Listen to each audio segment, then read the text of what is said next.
America, bro, in the Queens baseball chat.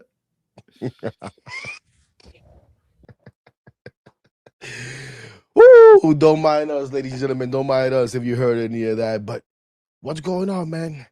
Listen, here on Blunt Thoughts, we try to do different things. We try to have fun. And one of the things that I've been thinking about for a while was a little bit of a round table, but a different round table, right? And that round table was going to consist of Hispanics, Latinos, Latin Americans, whatever the hell you want to call it. But my people, you know what I'm saying, that share the same love that I do for baseball, share the same love that I do for the New York Mets, and the same love that a lot of you do, right? And there's a lot of you in this chat and X and on YouTube and all that that are also from a Latino background. So today we're gonna bring you the first, what I hope is the first version of that, the first episode of that. And I got a couple of my friends to help me out, and it'll probably change as we go along if it is able to go along. But we're gonna have some fun tonight. We're going to try to say goodbye to 2025. We're going to try to look ahead to 2026 and all that good stuff with a little Blunt Thoughts favor, with a little, Randy Talks Mets favor, a little I'd Hit That Podcast favor, a little Subway to Shea, and a little Top Bunk Sports. We'll be right back. We putting work, turning nothing into something. They feelings hurt, we turning nothing into something.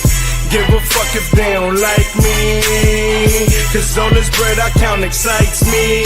Turning nothing to something, nothing into something, turning nothing into something. What up? And welcome to Blunt Thoughts Mets Roundtable episode 1. This ain't even your regular joint, so we ain't gonna continue the episodes. This is gonna be its own separate thing. And why the football game we watch here tonight? I know there's a lot of you guys probably just turning that off if you are, and I appreciate that you are. Pretty good game, and congratulations to Sam Darnold and the Seattle Seahawks, who are going to be in the Super Bowl to face the New England Patriots. How about that? And who had those guys? And I see my guy Ant down there shaking his head because he's a Jets fan, and I had to have some fun with a couple of Jets fans and say, hey, I guess Darnold sees ghosts no more, right? Man, oh man. Tell you what, man, it makes me think a lot of things about New York sports when I see that, but we're not here for that. We're here to talk Mets. And to talk Mets tonight, like I said there in the open, we're going to do it with a little Latino flavor, and I got a few of my friends joining me, and we're going to go one by one. We're going to let them say hello. We're going to tell them where the Latino background comes from, and I guess we'll start with the top left, I think it is, with my guy, Top. And what's going on, Top? Tell the people where you from and where your Latino background is. Oh, what's going on? First and foremost, appreciate everybody. Appreciate my guy Hector as always. I am originally from Queens, New York. I am Dominican and Puerto Rican, proudly representing hard. Yeah, man. So I'm one of the lucky ones to see both sides. Right next to my guy Top, you got my guy Randy. Randy, tell the people about yourself a little bit. And I know there's a lot of crossover fans here, but there's some people that may not know who Randy is, may not know who Top is, and so on and so forth. What's up, Randy? Man, what's going on, y'all? My name is Randy. I run the Randy Talks Mets channel where, I talk latest Mets news, all that stuff. But I'm Dominican. I'm Puerto Rican. My dad is Dominican. My mom is Puerto Rican. And I love Dominican food. I've been to DR more. That's where I usually, but I love both, but I'm more on the Dominican culture side, to be honest. There you go. Well, I wasn't telling you to pick sides or anything like that, brother. No. It's not. I just love the. It became an updated West Side Story and shit. Country, bro. Like, it is what it is, bro. I went there like 10 times. Like when I was younger. So there you go. Well, you heard him already on the bottom left, I believe. You got my guy Anthony from the I'd Hit That podcast. What's up, Ant?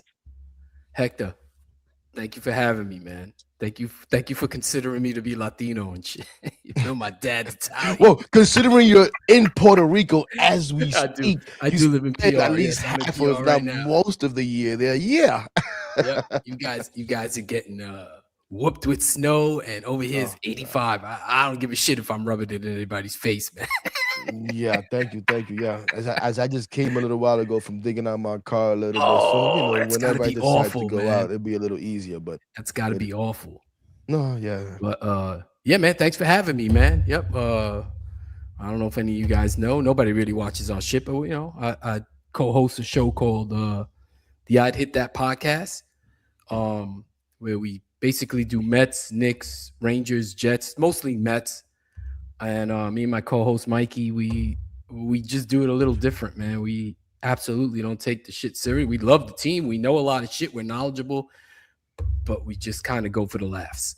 That's what we either him making me laugh, me making him laugh, the people watching laughing. That's all we give a shit about. But we know our shit. We just do a little different. So Not for sure, and I enjoy it. I really do. And sometimes it's needed because I know I probably take things a little bit too serious when it comes to this team. But someone who definitely is more level-headed, calm, takes a very wide look at things. Had a great show this morning that I was watching. Is yeah, my guy I Ant saw it Sub too. with his What's shade. yeah. What's up, Ant man? What's I going know the people on? know you, but introduce yourself anyways. It's great. It's great to be on here with everybody. And Hector, it's always great to talk to you. I think the last time we talked, was it the day before the final game of the season? I came on one of your game like live game Yeah, editions live of it. live watch-alongs or whatever the hell. Watch-along, Yes, yeah. yes, Live I think it watch-alongs. was. And it's a little weird for me because my stream is never on time. So I'm about like 2 minutes behind everybody else and what everything's going on. But that was the last Mets win of the season, unfortunately. But we're in new direction. I'm from Puerto Rico, so the same town as Edwin Diaz, former Met Edwin Diaz, Naguabo. Aguas. Oh, where's he from? Naguabo. Oh, he's from Southeast. Yeah. Yeah. I think Francisco Lindor's from Gagua. Caguas. Yes, he's From- from Caguas. yeah. I thought I was Italian, like aunt next to me, but my aunt Tom told me I was from Spain. So part Spain. All right. There you go. Wow. All right. Okay. There we go. Nice. There you go. And obviously, everybody knows myself, born and raised NYC, Washington Heights, Inwood area. Although now I'm not in that area, but I spend a lot of my time there. If I am going to go out, if I'm not home or working, going to hang out, I'm in the Heights. You know what I'm saying? Parents both Dominican. So, yeah, Dominican. Love my Dominican food like Randy, too, for sure. But yeah, man, and love me my baseball. Love me my baseball. If you're Dominican, man, baseball's in your blood, whether you were born and raised there or not. Oh, yeah, absolutely. Because it just keeps going. Through your uncles, your grandfather, somebody loves the game, your aunts, because the females love it too. The females love it too. But yeah, man, just wanted to, a little bit about us. And again, kind of want to say goodbye to 2025, but that happened. A lot happened with Yeah, 2025, goodbye. obviously. Yeah, a lot of bad. Goodbye. Yeah, a lot of bad. Like Goodbye. Anthony Goodbye. said, second to last game of the season. There was no playoffs after that. And then we saw David Stern say, hey, listen, man, we can't keep doing this again. We can't keep doing this again. And that meant a lot of different things to everybody, right? But we saw how it played out with the Nimmo first, Diaz, Pete, McNeil, boom, gone. Hector on his blunt doors, talking nonsense, driving the people crazy about a rebuild. And the people are like, what are you talking about, you idiot?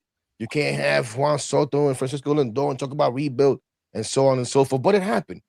And some people were upset. Some people got over it. Some are still upset. Some see how it's played out recently and still saying, wait a minute, why the hell couldn't we go and at least bring Pete back?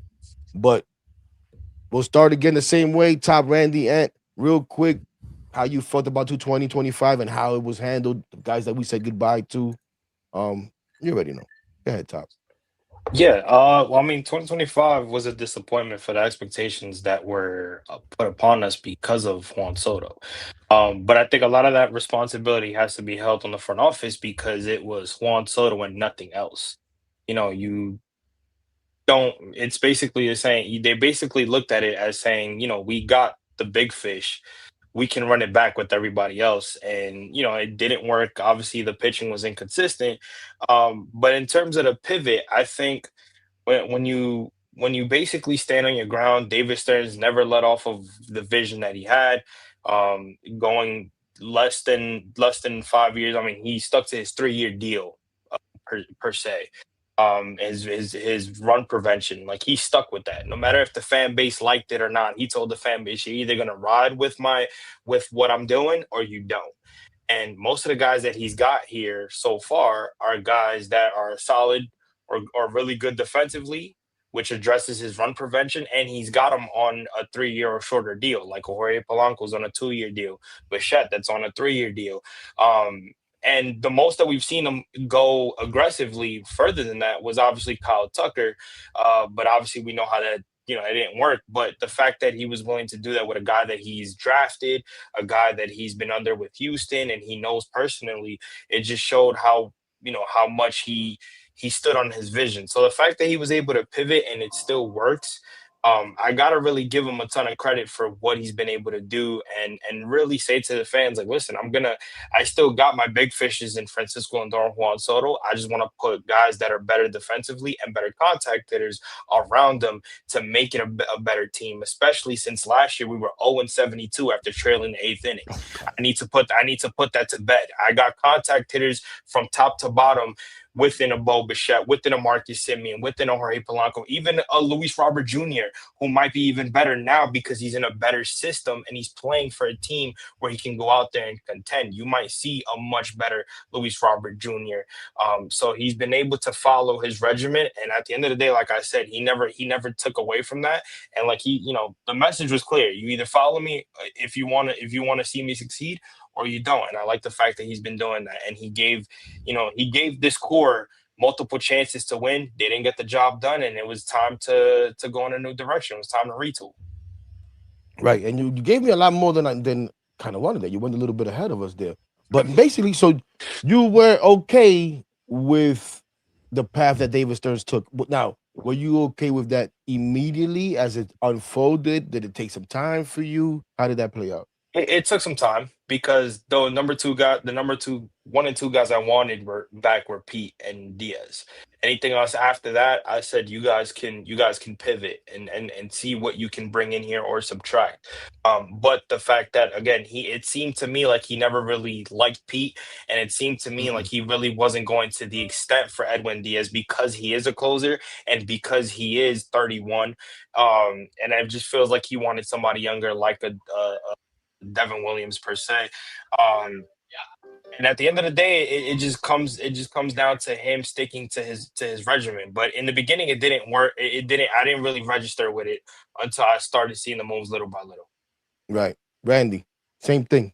Basically, how the offseason started playing out. Where were you? Like, were you comfortable with it? Were you upset? I mean, I have an idea how all of you guys are feeling right now. We'll get into that. I mean, as it played out, like from the start of the offseason. Yes.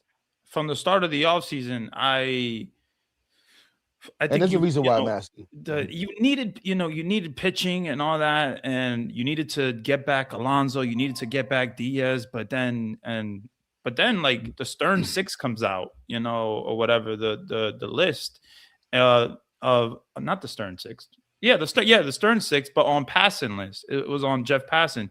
And just so many guys that like he looked like it was good. They were gonna trade, and you see Brandon Nimmo, you see like Acuna there, you see like a bunch of names, Senga. I'm like, okay, and I guess he wanted a new direction. Like Brandon Nimmo, to me, I was never the biggest Brandon Nimmo guy. I just never was. I didn't like the change of the hitting style that he has. I liked what he did before.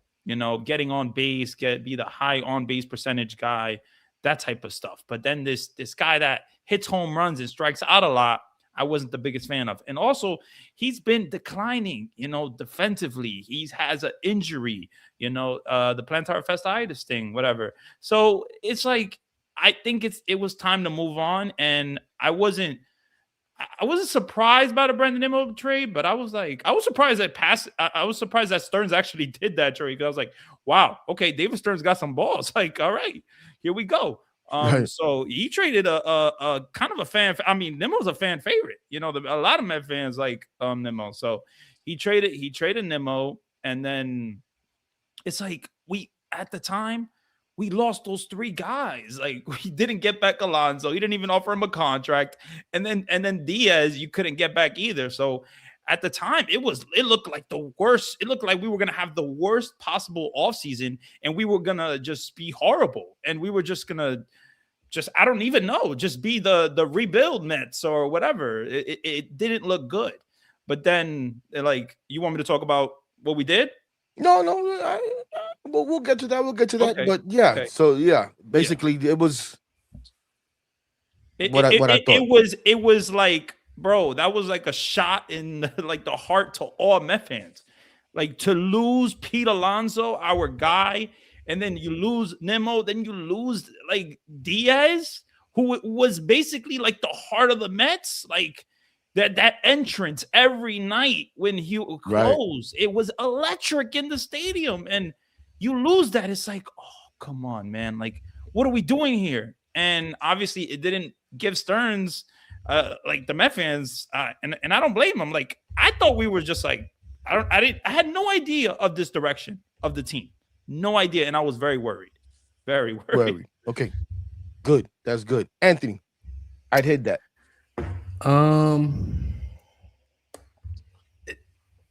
I've said this before, probably on our podcast that nobody watches, very sparsely viewed.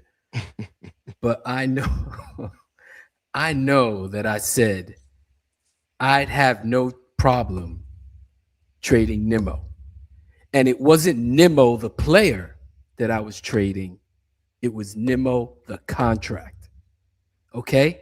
You can, permission to speak freely. I can say my shit. This is blunt thoughts. Okay. You can talk all the bullshit you want about him not having an arm, but he catches everything. Okay? He doesn't have an arm. We got it. Bernie Williams didn't have an arm either. And he was winning gold gloves. Okay? I had no problem with Nimmo the player. It was Nimmo the contract that had to go. That was the right move. Letting Pete go was not. But me and Hector spoke about this.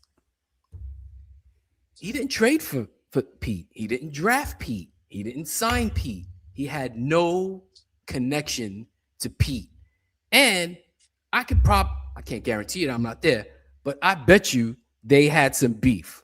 I bet you there was beef between them when they were looking at each other like, fuck you. Maybe not saying that, but thinking it like, you know. And he had no intention of signing Pete. Pete was gone. That was it. Diaz, I'm gonna say it again. Diaz didn't want to be here because when somebody asks you, "Hey, so you opted out? You plan on re-signing with the Mets?" and his answer is, "Well, 50-50. I do 50-50, 50-50. But I have to do what's right for my family." Isn't that exactly what he said? He told you. He also said, "I'm not sure what the hell they're doing." Just like we kind of felt we didn't know what the hell the Mets were doing. He was a little unsure of what the hell the Mets were doing too. So, but yeah. My man told you right there. The answer was, look, man, I hope this works out with the Mets. I want to be a Met, whatever. Then if that happens, it's different. But when he's telling you 50-50, he's like, yeah, I'm 70-30 out the door, So, last year was a disappointment. The offseason started as a disappointment. I know we're going to get into that later, but I will reserve my judgment. I have shit to say about what he did, what Stearns did for the team. But when you get to that, we'll talk about that. Anthony, the other Anthony. I don't know how the hell we're going to figure this out, but you can just say Subway Shea if it makes there it we go. I don't know if you guys remember in 2019 when the Wilpons were looking for a new general manager. It was between Chaim Bloom and it was between Brody Van Wagenen. Mm-hmm. And the reason why Brody Van Wagenen got hired was because Chaim Bloom was going to blow the team up and he was going to get rid of all of your fan favorite players, including 100%. Jacob deGrom. He was going to be one of them. And the Mets didn't really want to do that. Obviously, they want to sell tickets. Wilpons have their own hidden agendas for keeping players around. So when David Stearns comes in and does that, it's kind of like, oh, my goodness, what's happening? But it needed to happen. It honestly needed to happen. And I think that David Stearns decided that 2024 was going to be evaluation year. Who can hack it? Who can't hack it? Who's going to stay? Who's going to go? And what happened? They made a miracle run to the playoffs, which I don't 100% think he correct. wanted. Right. Like I think in his heart of hearts, he didn't want. He would rather them not have made it to the playoffs and made that run and able to shed then. Couldn't. Pete hits the home run. Now he's got to keep him because the fans are in an uproar. That whole thing, you were there, Hector. Who else was there at The Fan Fest. the Fan Fest? All that went down. I think that bothered Steve Cohen, that they turned against him, and Pete came back. Now, what happens this year, the team falls apart, probably what the team really is, unfortunately. And we've seen it throughout the years. This team is good for most of the season. They epically fall apart at the end. Even in 2022, the same thing happened where they fell apart in the playoffs. So now, finally, David Stearns has his opportunity to rebuild this team. And what is he going to do? He's going to get rid of some of the guys he feels that don't belong. And it's a lot of fan favorites. Pete Alonso, who I had a feeling that he wasn't going to return just because of things that have happened over the last couple of years with him in the front. You can even hear him during the post game. It's on the front office to get like this is up to the front office.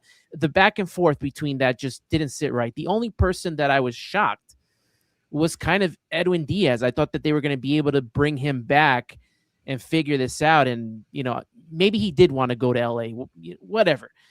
The only thing is I was a huge fan of Edwin Diaz coming back.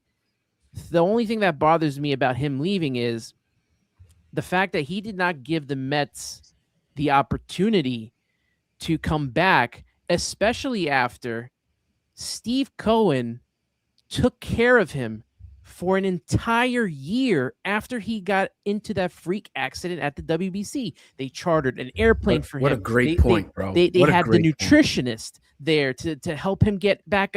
He was up and back in no time in that 1 year. He was ready to go during spring training, and they got him ready to go. And I don't know. I lost a little bit of respect for Edwin Diaz following the whole leaving thing. Brandon Nimmo, and you were on 100% point here. It's not losing Brandon Nimmo, the player. It's that contract. And you can tell, forget the arm, but you can see that his body is starting to fall apart. And in 2 years, he's going to be a DH. And you don't want to be bogged down with one DH like that. I mean, you already have 100%. Mark Vientos. If they would have signed Pete Alonso, it was going to be between Pete and Nimmo, and we would have a Yankee situation where Giancarlo Stanton can only DH, and you want to move other people there. So that's something that you don't want. So that contract, I'm okay trading. Obviously, Jeff McNeil, was time to move on from, probably way past due. Yep. And you want to go into 2026? You're going to head into that one, and you just wanted 2025, right? Yeah, just 2025. Because I'm going to ask you now, and I'm going to start with you. We're going to turn it around a little bit now and do it the other way around. But listen, for me too, the same thing. I think the most surprising for me was, and everybody knows, it was Edwin Diaz. I think that just got away from David Stearns. Why did Edwin Diaz decide that he no longer wanted to be a Met? Why was it 50-50? Like Ed said, you know what I'm saying? I don't know. Like I would love to know why. Why did he get sour on the Mets after we treated him so great? And if that person is watching this right now, who actually said the same thing to me that Ant just said about how he was treated and the whole, therapist, masseuse, and the private plane and all of that stuff when he got hurt. And I'm not gonna lie, I kind of dismissed it when that person told me. So they'll probably look at me right now like, you hypocrite. And no, that is a great point. Because it is a great point. It is. And I was dismissive of it, but now hearing it again and really thinking about it, golly. Like, because my whole thing was like, no, the Mets did what they're supposed to do. You know what I'm saying? A player gets hurt, he's on the contract, you're supposed to rehab him. Yep. And now I take care of my kids, right? It's up to the player how he takes, whether he wants to do it on his own, whether he wants to hang around with the team, and remember all that stuff. But yeah, we went above and beyond. Right. Will Salmon reported that while he was still kind of looking into the contract within the Dodgers and trying to pivot like towards the Mets or whatever, trying to see what they were going to do, he was upset that they had already signed Devin Williams. So maybe that's one of the things where he kind of looked at that and was like, really? Like, that you're gonna make that move already without even trying Yeah, to like you've see. already kind of But like even but moving on, and I kind of right, feel like that. right, Like I understand some of that too. I understand right, some of that. I right. get the Pete thing now with the Joe Sherman article that came out. People are saying, "Oh, well, look, Stearns would have given him a short high AV." I don't believe that.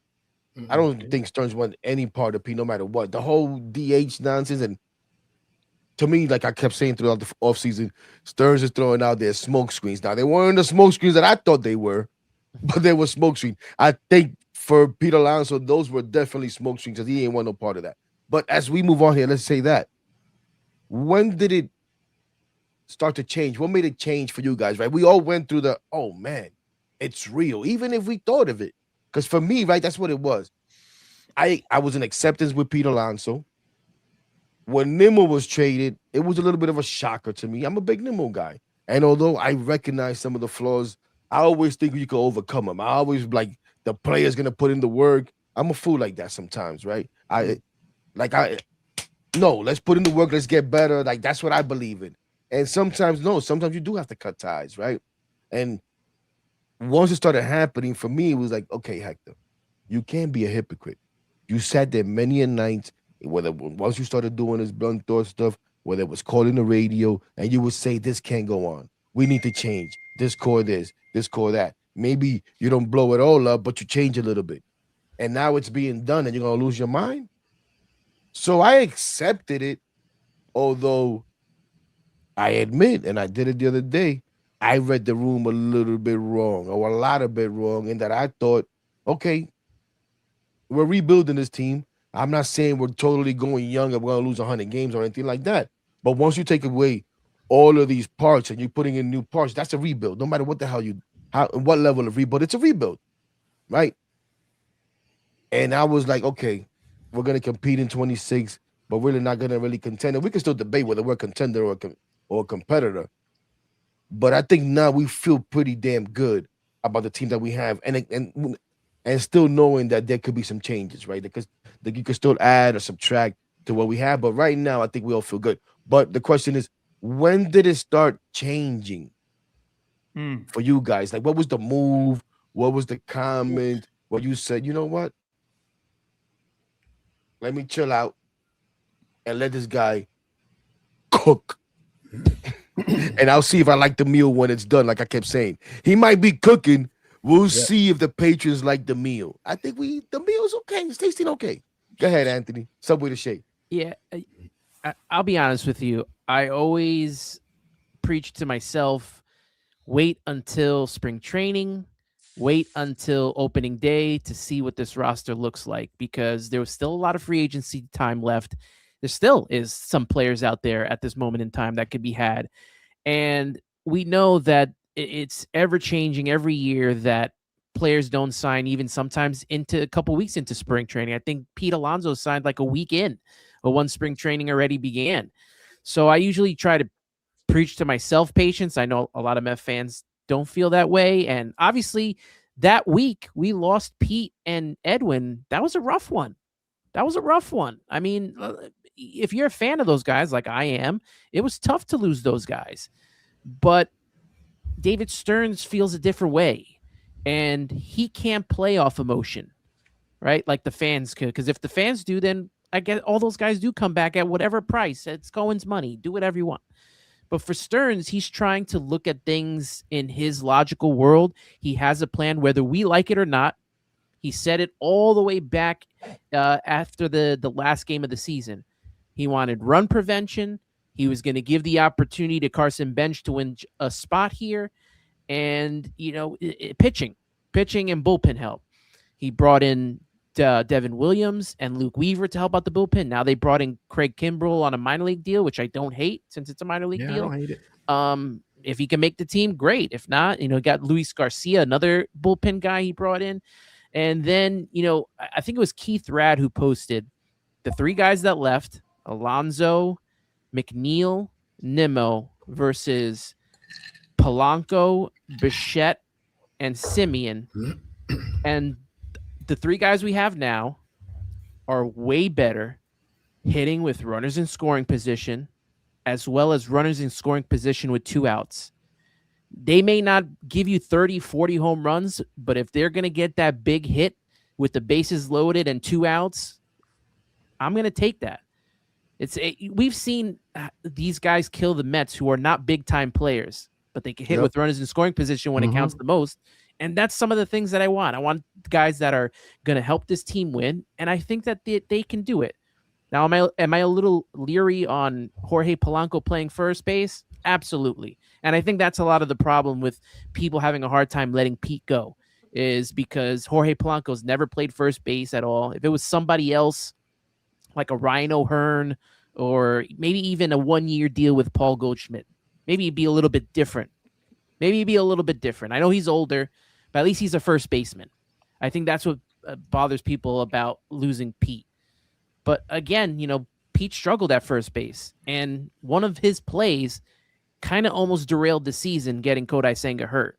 So yeah, I think they just wanted to move on from that, and they have, and we're going to see if this team can compete. It looks good on paper right now. They made the Freddie Peralta deal, see if he could get a contract extension. I honestly think the big part of that deal was Tobias Myers, in my opinion. I mean, did you see what he did to us in that third game of the wild card? He freaking shut us out for 5-6 innings. Absolutely. And he could play in the bullpen. Yep. I think we got a steal of a deal there with adding him to that trade as well. So we'll see what happens. But I've kind of been more on the patient side. I know it's a lot harder for a lot of people, but that's just, I think 2006 was like my kind of breaking point of getting upset with Mets teams after I thought that was the team that was going to win a World Series. So everything else has just been kind of, preach patience. Right. And for you, when did it start changing around? Like, if it has, I don't know if it has. What I'm saying? I'm assuming it kind of has for all of us. Where now we're like, okay, start to get excited about what we got going on here. When did that happen? Not the excitement, but when did it change for you where it was like, you know what? I need to move on from the guys that I love because it might be the right thing. You just got to see how it plays out. For sure, when they signed Bichette, I was like, all right. But what about the pitch? I didn't even think about Louis Bobby Jr. Like, I didn't even think about that. In reality, I don't even care about it. That's just what's saying, a wing and a prayer or whatever. You're just looking. I understand that it's a low ceiling for that dude, but the Bichette thing I thought was awesome. Except, why give him the opt-outs? You have Soto, right? Who's, what is he, 27? Right? And Bichette is, 27? Right? Lindor's 32. Still kind of in his prime. Why not keep those three guys together for at least those 3 years, right? Because then maybe Bichette can go, or you can try to trade Lindor, but give that window those 3 years. Because he's going to opt out, and then you're going to go through that shit all over again. The only way you don't have to go through it again is if Beatty plays a great third base, whenever, or Vientos kills it so much. You got to find a spot for him. Got to put him back at third. Something. Because or maybe somebody in the minors pushes. It could be somebody in the minors, you know what? too. We feel comfortable letting them Yes, go because we have this guy too. coming up. It's almost like what they're doing with Benj right now. They feel so comfortable with Carson Benj that they're almost willing to go into opening day, at least into spring training, with the roster as it is right now, with him penciled into left field. I don't think he's going to be on the team opening day. I don't think so. Yeah, I think they're just talking that shit. But if he is, he is. I don't care. I'm not saying like I get it. I hate that move. I'm just saying I don't think so. I think they'll run he needs a little bit of seasoning bullshit. But the Luis Robert Jr. thing, who'd you trade? Acuna? I mean, and some dude that nobody knew. I don't know. I didn't know. Maybe you guys did, but I didn't. Right, sure, Sutherland. I think it's Paulie, right? I forget the first name. Yeah, Truman Paulie. Truman Paulie. There you go. 12th rounder. Yeah, so you got him really for nothing. And now the Peralta thing, all right. Now some people are annoyed with, I don't know, but they're worried about giving away Sproat. I said this on our show at least once or twice. I saw enough of Sproat last year. What was it? 4 games? 5 games maybe? To know that he's a reliever. The dude's a reliever. How can't you see that shit? He's not a starter. He's a reliever. I ain't shit and I can see it. And sure enough, they got rid of his ass. It wasn't Tom. I'm glad they didn't get rid of Tom.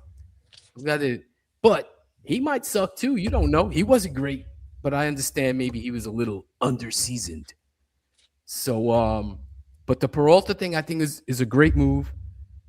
If they sign him, they have to me, at least for me, they got to sign him. Again, that's the same thing. You know, Soto, Bichette, Lindor, Peralta, McLean. Now you're building a little something there. But let's see what happens, man. I don't think they'll sign both Bichette and Peralta. I don't know why, but I don't even know why I'm thinking negative. This fucking season didn't even start yet, and I'm terrible, man. I'll let you say it. Randy, don't fall asleep on me, man. Yo, so listen. Tell me, when did it change around for you if it has? Randy hit me up all the time. Yo, hey, we got to do something, man. We got to do something. We got to do something, bro. Yo, bro, come on, man. Like, any little thing that comes out, Randy texts hit me up like, yo, hey, what you think about this, man? We got to do something, bro. Come on, man. I'm like, yo, Randy, don't buy into that shit, bro. Don't buy into that, Randy. Don't. The funny thing is, I was in a space, a Twitter space with Charles. You know how we do those late night spaces and like it was during the season. It was like that I fall asleep and then wake up and you guys are still on. I know it was like the end of the season, and Charles was like, "Listen, Stearns never really liked this team. Like he didn't really want to win with this team." And I'm just like, "That's interesting." Like I'm like, okay. And then I see what he did. Like I don't know, 2025. I don't think it didn't look like he made the biggest effort to make this a winning team in 2025. Like the guys that he got, Griffin Canning, all that, Frankie Montas, you got Clay Holmes, okay, but it didn't look like the biggest effort. And then the Ryan Stanek, like his first year, Adrian Hauser, a guy that struggled, bye-bye. He threw him out like nothing. Now Ryan Stanek, last year, he just kept going with him, and he kept shitting the bed. He kept doing horrible for the Mets. He kept losing games for the Mets, and he just kept them there. And then he didn't bring the pitching like to later. He didn't bring up McLean. He didn't bring up these young kids until like the last resort. So I'm like, okay, he might be right. He might be right. Like maybe the guy didn't want to win with this group. Maybe he wants to win with the group that he envisions, the group that he picks. Maybe he wants to win with a Carson Bench, with these guys. But I think when it comes to the vision, which this is something that I talked about before, the vision of David Stearns, I think he wanted to make his team. He never wanted Pete. He never wanted Nimmo. He never wanted McNeil. Okay? So at the end of the day, he wants to change his team. And look what he has done. He has changed this team dramatically. I mean, dramatically. Luis Robert, I think, could be a really nice player. If he could somehow be healthy and look like what he did in 2023, I mean, or just give you some type of, good average and good power, I mean, you're going to have a lot better productive, he's going to be a lot more productive than what you got out of Jose Siri, in 2025 and Tyrone Taylor in 2025. So I like it. But when it started for me was the seriousness of this team, because it's like, okay, we lost our guys, right? But it's the interest of Kyle Tucker. That was the big thing that I was like, oh, wow. Like he's going after a big dog. And yes, he offered, you saw what he offered him. I mean, 55 mil, 220 mil for 4 years. That was a big time offer. And I was like, okay, Stearns, all right. You made a big offer. Like, and then you didn't get him, You know, he went to the Dodgers, but you got Bo Bichette. You got Devin Williams. You got Luke Weaver. You know, you didn't bring back Diaz, but I think Devin Williams is going to be just fine. I know a lot of people think he did struggle in New York. He struggled in 2025. He struggled in 2025. He was throwing his damn airbender way too much and not enough of his fastball. And then when he did that, when he made that change, he got a lot better. Now, I look at the numbers of Devin Williams. He was one of the best closers in the game. So with the best relievers in the game. So I like Devin Williams. I think he's going to be just fine. I like Luke Weaver. I like AJ Minter. I like Brooks Raley. And I like the Tobias Myers kid. The Tobias Myers kid, to me, is a guy that could start or relieve. So there's a lot to like with this team. Now, Bo Bichette, pivoting to Bo Bichette is huge. Bo Bichette is a guy that I think we needed. We needed that right-handed bat. You know, that right-handed power bat to be with a Soto and put in this lineup. And overall, I like this. I think this team has what Anthony Subway to Shea was saying is that they don't strike out a lot. They hit good with runners in scoring position. He made this team different from what the same old crap. The same old crap with Nimmo and Alonso. You know, and McNeil. It's just the same thing. We needed to change this team. Guys, we need to get to the playoffs. We have to change something. Our, organization, the team that we root for, we have not been good when we have expectations. So hopefully this year, 2026, the big move, the big sexy move, or whatever you want to call it, is the move that we were all waiting for. And that is Freddie Peralta.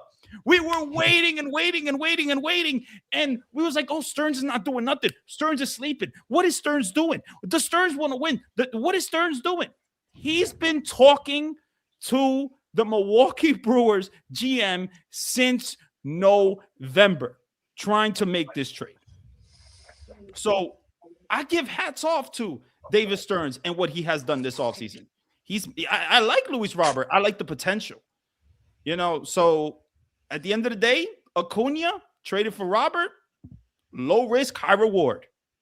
Acuna really wasn't going to play here. So I really do feel that we have a good team. Do we have a great team? Maybe if you get me a Framber Valdez, maybe I'll say you have a great team. I'm not going to say you have a great team right now, but I'll tell you this. We have an exciting team. And we'll see. You got McClain and Freddie Peralta, David Peterson in his contract year. There's a lot to like about this. Clay Holmes, the year that he had, just so much to like. So that's honestly like when it changed for me. It was the interest in Kyle Tucker.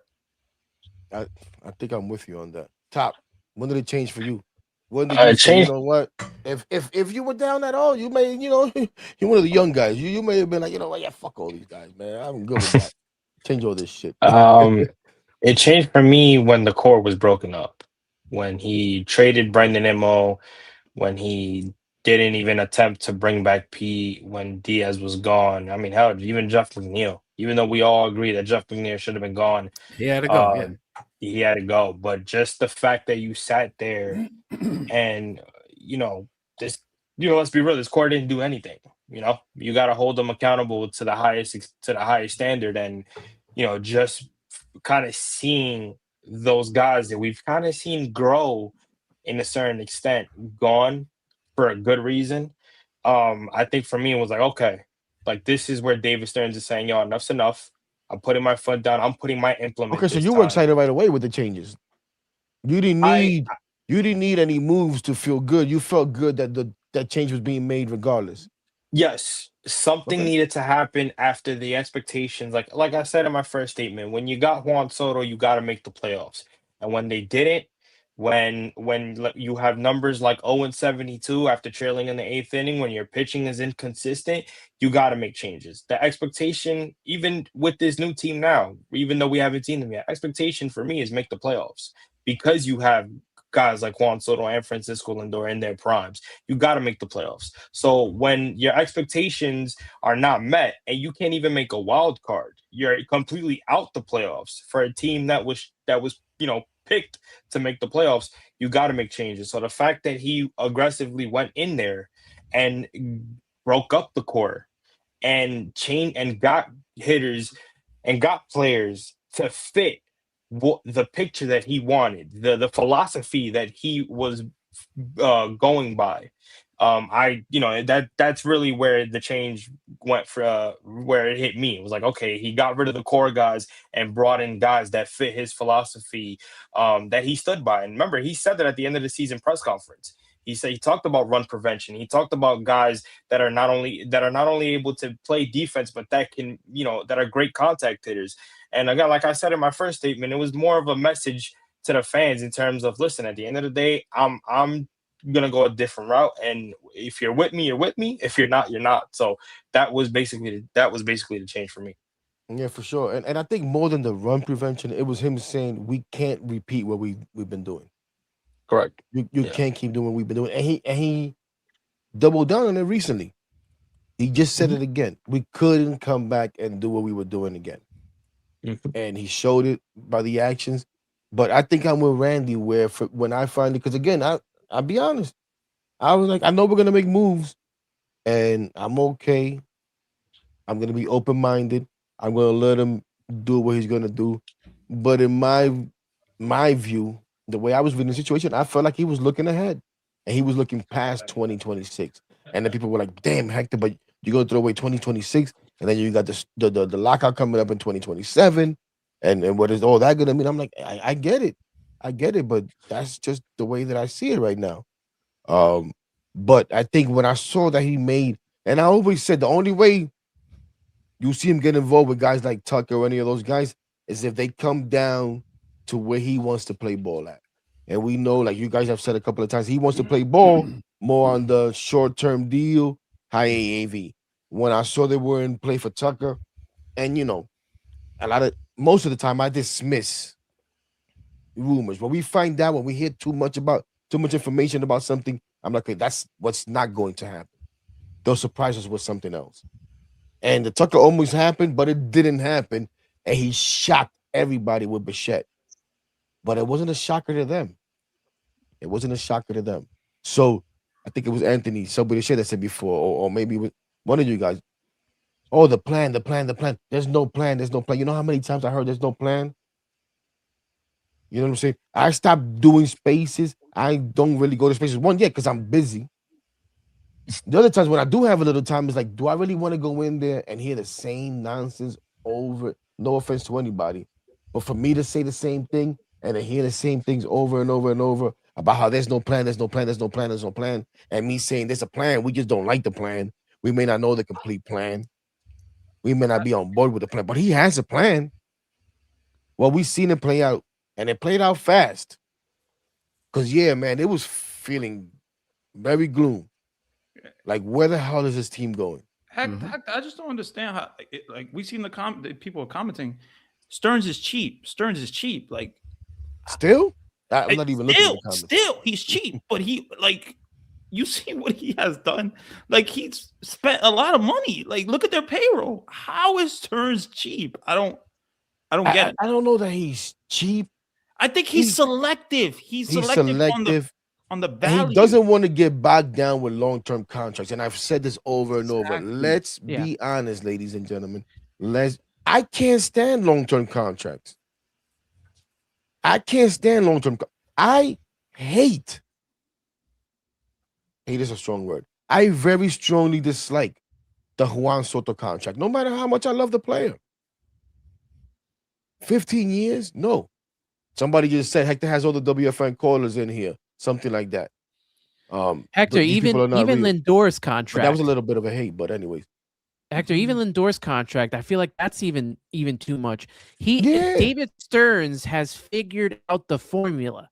It's short-term, high AAV contracts Yes. with opt-outs. What does that give you? That gives you the opportunity to go back into the free agent pool and maybe get another player for that. It allows you not to Absolutely. give up Yep. draft picks and build your farm system so that you can make these Freddie Peralta trades and get a Luis Robert Jr. That's what that does. You Options. don't want long-term contracts. You don't want a Brandon Nimmo contract on your ledger.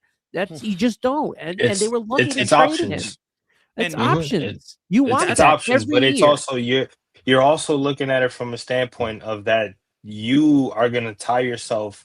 Let's say if he didn't go with these 2 years to 3 year deals and he was trying to go long term, you tie yourself so much in a hole with this new CBA that's about to hit us in 2027 that you're gonna look at a couple years of not being able to sign major free agents because that's what this new CBA is trying to get rid of.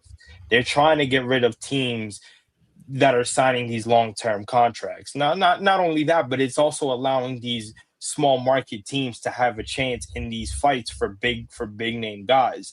But you just don't want to put yourself in that hole where you're tied to all these big contracts, and then when big time, like for example, Paul Skeens, who might not be a free agent up until 2030. Like, if you got long-term contracts and you can't really give him a max deal because he's going to be looking for a big time deal, that's a guy that you don't have an option on getting for your rotation because he's going to be asking for a lot of money, where the Mets are in position to get to have these short-term deals. So when they get to that, if they want to get a Skeens and get them on a good size deal, you have that option because of what the deals you have for now and what they set you up for. And the Mets are not just trying to build the New York Mets. They're trying to build the entire organization from top to bottom.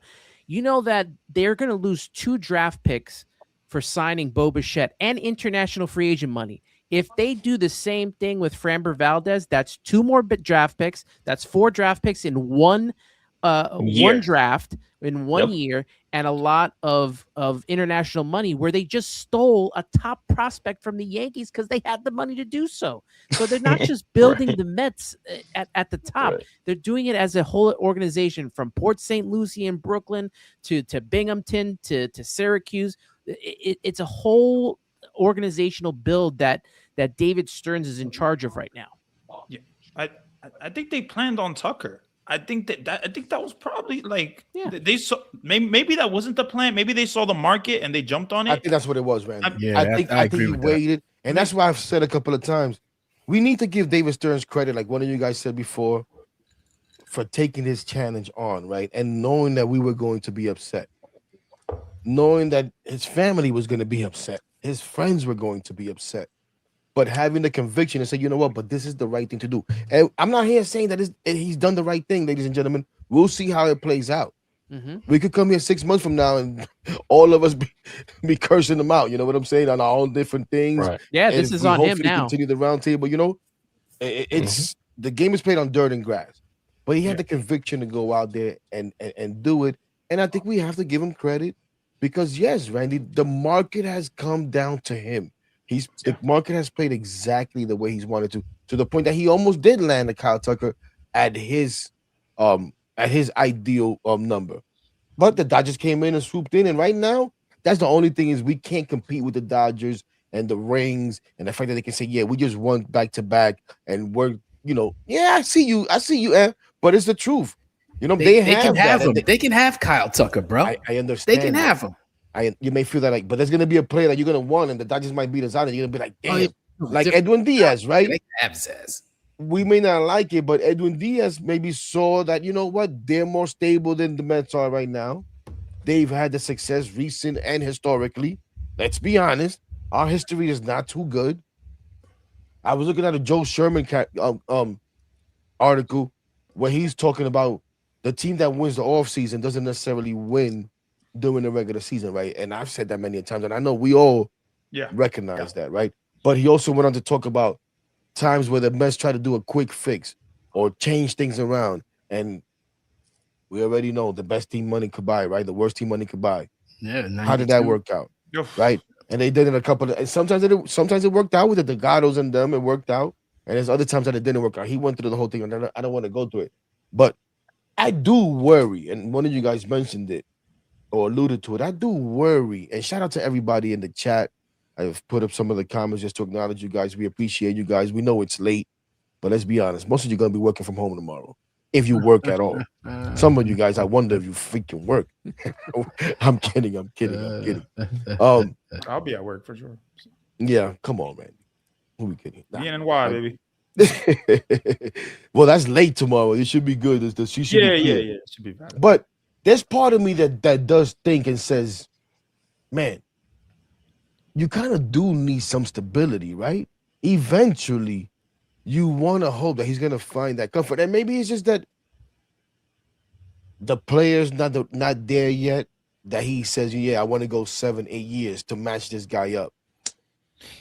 You know, Bichette could have possibly been that guy, but maybe there is somebody in the minors that he's still thinking about. I was surprised that he didn't. I was surprised he didn't do that with Tucker. I really thought he was going to offer Kyle Tucker a long-term contract because I felt like that was the guy to offer a long-term contract, but that didn't end up happening, and I was very surprised that it was a short-term. You know why?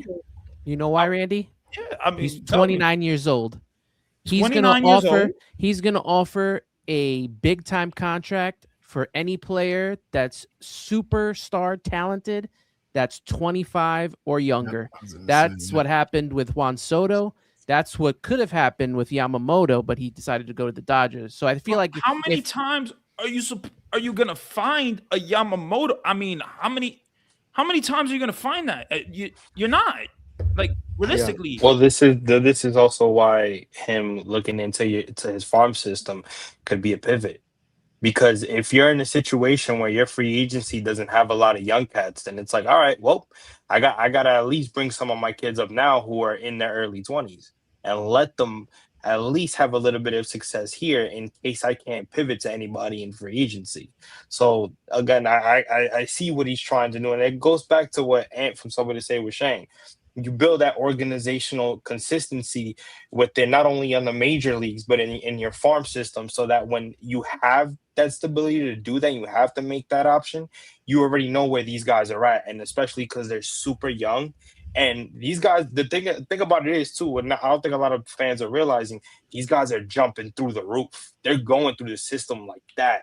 It's not taking a long process like how it used to be. So that's another thing that David Stearns has to worry about, is that, you know, these guys are, you know, they start off in double A, but then with the next 4 to 5 months, they're already getting to triple A like nothing. Yeah. Look at Tong. Tong was dominating the double A, got to triple A, only had 2 starts before we had to call him up. But that's because he was desperate. That's because that's the only reason he got to call him. Yeah, that's true too. But again, he didn't really need to do that. You know what I'm saying? It was up on his option to be like, you know what? I already have McLean here. I already have Sprout here. When it comes to Tong, let me see how long. Let him get a couple more reps in AAA before I have to definitively bring him up. But he was dominating so well within those 2 starts, and obviously, like you said, the desperate situation. And the pitches were so bad. He called him up. Honestly, right, exactly. It's probably a blessing in disguise that we didn't sign Tucker, because I remember reading an article from Will Salmon, and I talked about it in my podcast, that there was concerns with Kyle about moving to New York and playing in a place that he's not comfortable. I don't want that. You gotta want to be here. You gotta want to play here. I don't want those type of players. If you want to play in LA and be comfortable and all that, this is not the place for you. And it obviously that even came out after he signed as well. That it didn't seem like he wanted to play in New York. He wanted to be more comfortable. Now people are calling him the Kevin Durant of baseball, because he wants to jump onto a team that's going to win. So it might be a blessing in disguise that we didn't sign Tucker. Let me ask you guys something. Refreshing for me, guys, when I heard Bo Bichette's press conference, and him talking about playing in New York and so on and so forth. That's the kind of guy that I want. And some of it may have been a lot of nonsense. But he told me, he said everything I wanted to hear. Because I'm right there with you. And when I see stuff like that, and you know, and listen, some people have even told me, oh, Bichette came here for the money. Bichette came here because of the money. Okay. Listen, I can't deny that. I can't argue that. but I'm also gonna take the guy at his word. And he seemed like a guy that was always paying attention, Yeah. He could have always took paying the attention to what Absolutely. long-term was deal in going on Philly. over I here. mean, He could have And took the long-term deal in once there Philly was and an be in first opportunity, place. or once there was talks, he was right. definitely interested about it and did his That's ex- research. to What was Ant's that at? point. That's what it is. To Ant's point is that I think the sweeter thing out of everything else that he said was the fact that Philly gave him exactly what he wanted, and he still took the Mets deal. And it's not because I hate Philly, but it's just again I just think for Bichette, at the end of the day, he probably saw something in terms of where they started to how they pivot, and he was like, oh, I kind of like that. You know what I'm Yeah. saying? Word. Where he looked at Philly and said, oh, they're gonna give me exactly what I want. But how long is that Philly train gonna keep going because they're getting older and Oh older, yeah. where they're getting a This little is bit it for them. younger, This year is it. right? Where This the is And Mets it. are there's kind of getting a little bit younger, where guys in their prime, and I still have a chance to enter that 27 and still make a playoff run and maybe opt in for a little bit of more time with them. Exactly. and you know what Exactly, stinks? Top. You know, Yo, before I even heard him speak, I was saying, who's to say? And was saying before, he's opting out. He might, but who's to say that he may like it here and say, you know what, I want to be That'd a be part great. of this. He may go to them and say, you know what, Exactly. guys, tack on another year or Mhm. two at this number and forget this Exactly. damn opt-outs. I'm not opting out. Let's rework this whole thing. You know what I'm saying? And maybe David Stern seeing him firsthand says, you know what, I can keep this guy around. Let me break out of my mode and give this guy a little tack on another 2 years, maybe three. The yep. guy's 28. We can't take him till he's Mm. 34. You know what I'm saying? I don't think that'll be a problem. Y- So I would have y- put an extension completely out. And again, yeah. especially when we hear him say things like this. Give me a second. Let's listen to him real quick. Cause I hope this is the good one of the good sound bites, but just him talking about wanting to play in New York City and what all that means. Go ahead, Quaze. Bring it up.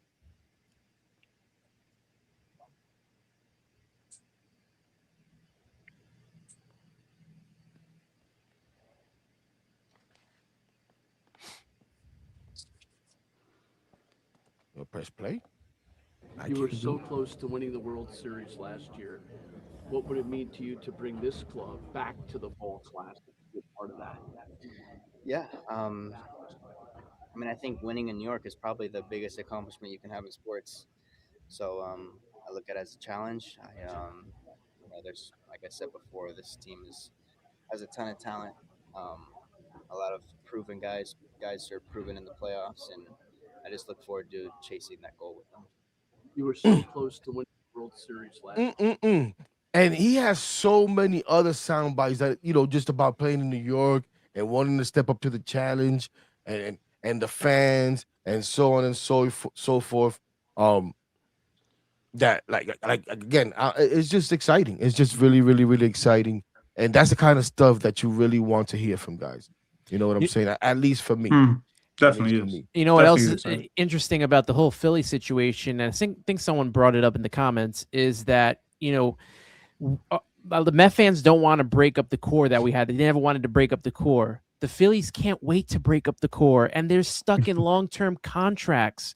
They Yep. don't want this team, and they've won the division, have been to the Yep. playoffs every year since You're 2020. Like, 100% correct, man. yeah, Yeah. it's crazy what's going on in Philly right now. They want everybody Mhm. gone, and they want new players. Like they can't stand Dave Dombrowski anymore. Yeah, and Yeah. you saw Dave Dombrowski came out and literally said he thinks that they're fine with staying pat. I Mm-mm. wonder how that's going to work. I'm, But when you know, when you see Bryce Harper wearing a shirt saying "not elite," I mean, maybe that's Really, I didn't see that recently. Yeah. that he it was like he was what was he was doing something. Was he a batting? He was just like practicing or something. But I think he was hitting the cage. I think something like that. But I was like, yeah, not elite. That's like okay, all right. I'm not elite. All right, let me show you. Well, we've Yeah. hit after 11 p.m. and I don't want to keep you guys too long, so we're gonna try to start like winding it down.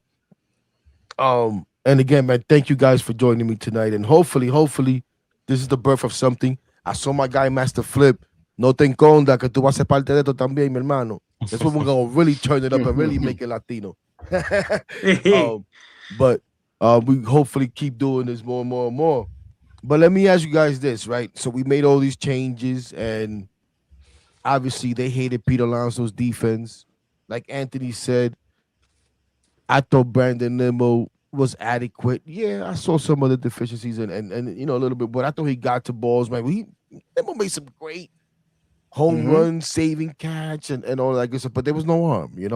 And yeah, this past season he looked a little, slow getting to some baseballs and all that good stuff. But then you bring in Polanco. Depends on who you listen to. Never played an inning of first base. Has played one inning of Major League Baseball at first base. You get Bichette, he's a shortstop, and we've seen many shortstops switch positions, go from short to third, but it's a position switch nonetheless. And then a rookie who we have high hopes for, but we don't know what the hell it is. Look at Jason Dominguez and how that's worked out for the Yankees and how he's had trouble playing left field. And I know it's a different left field, but still. Where are you guys again? Because run prevention. But more than anything, it was we can't run it back. We can't run it back. I don't think anybody can say we're defensively 100% better. We might be more athletic.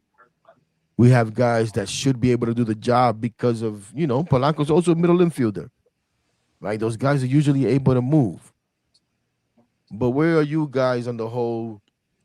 How comfortable do you guys feel with that and the whole, run prevention thing and all that? Or does it even matter? Because to me, honestly, just win. I don't really care. You know what run prevention is to me? Freddie Peralta, Nolan McLean, a bounce back from one of the two, Manaya and Kodai Senga. Yep. That's run prevention to me. Yeah. I mean, you bring in Bo Bichette. He's not that good defensively to play third base. You bring in Jorge Polanco to be your first baseman. It to me is just weird. But you do bring in Marcus Semien, who is a Gold Glover, and you do bring in Luis Robert, who is a really good outfielder. So it makes sense. And I don't know if has he won the Gold Glove, Luis Robert? I don't know. I'm not sure. I'm not sure about that one, but I think you bring in those guys. It's like okay, that is run prevention. But Bo Bichette at third hasn't really played third. Polanco hasn't really played first. Luis Robert, rookie of the year. Yeah, there you go. So No, you're bringing in two Gold Glovers. Gold Glovers rookie of the year, his rookie year. You're bringing in two Gold Glovers, which is awesome. But I think is exactly what you said, Hector. It's Freddie freaking Peralta. That's the big acquisition. That is the huge acquisition. And this whole run prevention thing, I think he's like he wants that. But I mean, you let go of Pete Alonso. I think he just didn't want Pete Alonso here. That was his run prevention right there. Bro. That was his run prevention. Adios, Pete. Right, right. And I think we said it, so I don't even know what I'm going to ask this, but I think we all feel good and about the lineup overall. And we're going to get into our little mock lineup just to have fun as we get out of here in a second or two. But I think we all feel good about the lineup overall, right? Even, Pete, whatever. But it's a better lineup. Keep hearing, well, we lost X amount of home runs. We lost X amount. But I think it was Anthony that said it, and I'm 100% with that. Maybe when you don't get a home run, you get a double in the gap. You get a hit down the line. You just get the damn ball put in play rather than a damn strikeout. Yep. And as long as the ball's in play, anything can happen. How many times do we have the bases loaded with no outs and got nothing? Dude, way too many times. Way too many times. Yep. Yeah, I think they're going to try to emulate the Toronto Blue Jays now. That's what they're going to try to do. Just because we didn't have situational hitting, nobody wanted to go the other way. Make a productive out instead of just an out. Right. You know what I'm saying? So to have guys now with that type of approach, when you hear a Bichette talk about my dad, being around my dad, it was instilled in me that driving in runs was important.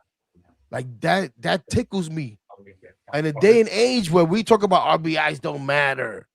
Yeah, you know what I'm saying? His dad was overrated, though, man. Just hitting a home run. That's the only RBI that matters. If you hit a home run, if you don't hit a home run, it doesn't matter. What was that? His dad was overrated. Man. Come on, man. I get it. I get his dad was overrated. That's fine. But the idea is not overrated. For an old guy like you, you appreciate that. You appreciate that type of baseball. So he may be overrated. That type of baseball is not overrated. No, it's not. It's not. That's the shit I grew up on, man. Yeah. You know?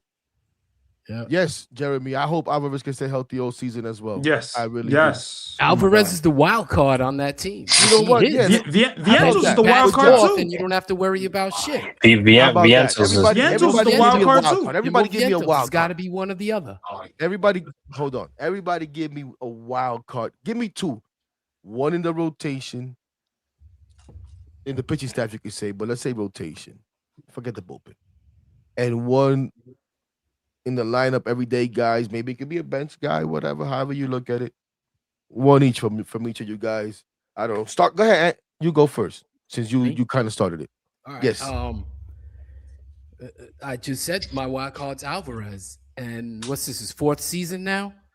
This is when he got to start showing some shit. You know, like this is it.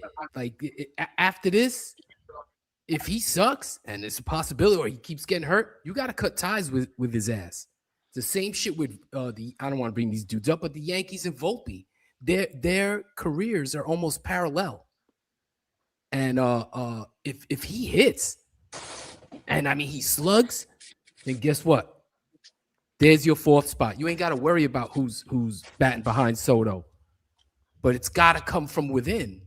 You know, it could have been Tucker, or they could.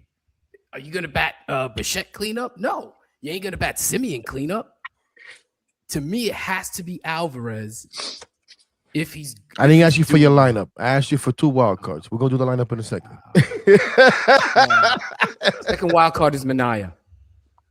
Minaya is my because I hear a lot of people say, put him in the bullpen. He ain't pitching out of the bullpen. He makes $25 million. He's not pitching out of the bullpen. That's not gonna happen unless he absolutely sucks. Then they'll put him in the bullpen. But if he pitches like he did a couple of years ago, their rotation is going to be pretty good. Top, go ahead. Yeah. Well, in terms of the lineup, I think Mark Vientos is my wild card. No lineup. Well, I mean, okay, you mean like okay? Yeah. Wild card. Yeah.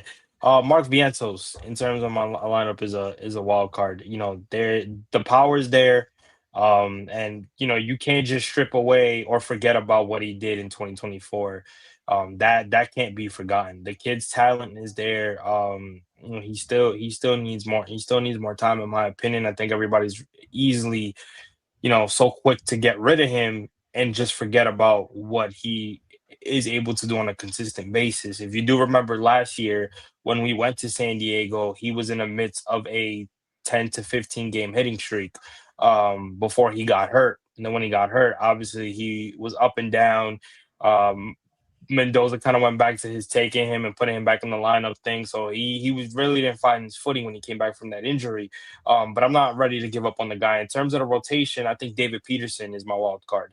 Again, same year, 2024, had a 10-3 record with a 2 point something ERA, and kind of fell off just a little bit. And that's a guy where if he can get back to that a little bit, you won't have to worry about an inconsistent Sean Manaea, because you have your primary lefty in David Peterson, who is, again, in 2024, had a great curveball, had a solid changeup, and was attacking the zone with his fastball, and it was on point. You know what I'm saying? So I think those two right there are my wild cards. So with a shame. My wild card in the lineup is going to be Luis Robert Jr. This guy hit 38 home runs in 2023. Hasn't been healthy since, but if he can stay healthy, and now he's in a different lineup than he was in Chicago with a little bit more support. He doesn't have to be the guy. And this is a guy, if he hits 38 home runs, there's your cleanup hitter right there eventually. That could be the guy that could be a cleanup hitter hitting those type of home runs. And he had a great second half. So that's very encouraging last season, that he ended his season with a great second half. Pitching wise, for me, I'm going to go Kodai Senga. This is a guy that, when healthy and when there's nothing wrong with his mechanics, can be a top 2 starting pitcher. And if you have Freddie Peralta, if you have Nolan McLean, And if you have Kodai Senga on game, that's a great top 3 in your rotation. And there you go. When you get into the postseason, that's going to be your 3. So I think it's Kodai Senga for me, pitching wise. Good stuff. Good stuff. For me, that's everybody, right? No, I didn't go. My bad, Randy. Go ahead. That's what I thought. No, so I want to be a little different. I'm gonna be a little different. I'm gonna go wild card. I'm gonna say Marcus Semien. I think Marcus Semien. I mean, I get you traded for him, and people want to talk about his performance in 2025, 15 home runs, but in 2024 he had 23 home runs. In 2023, 29 home runs. In 2022.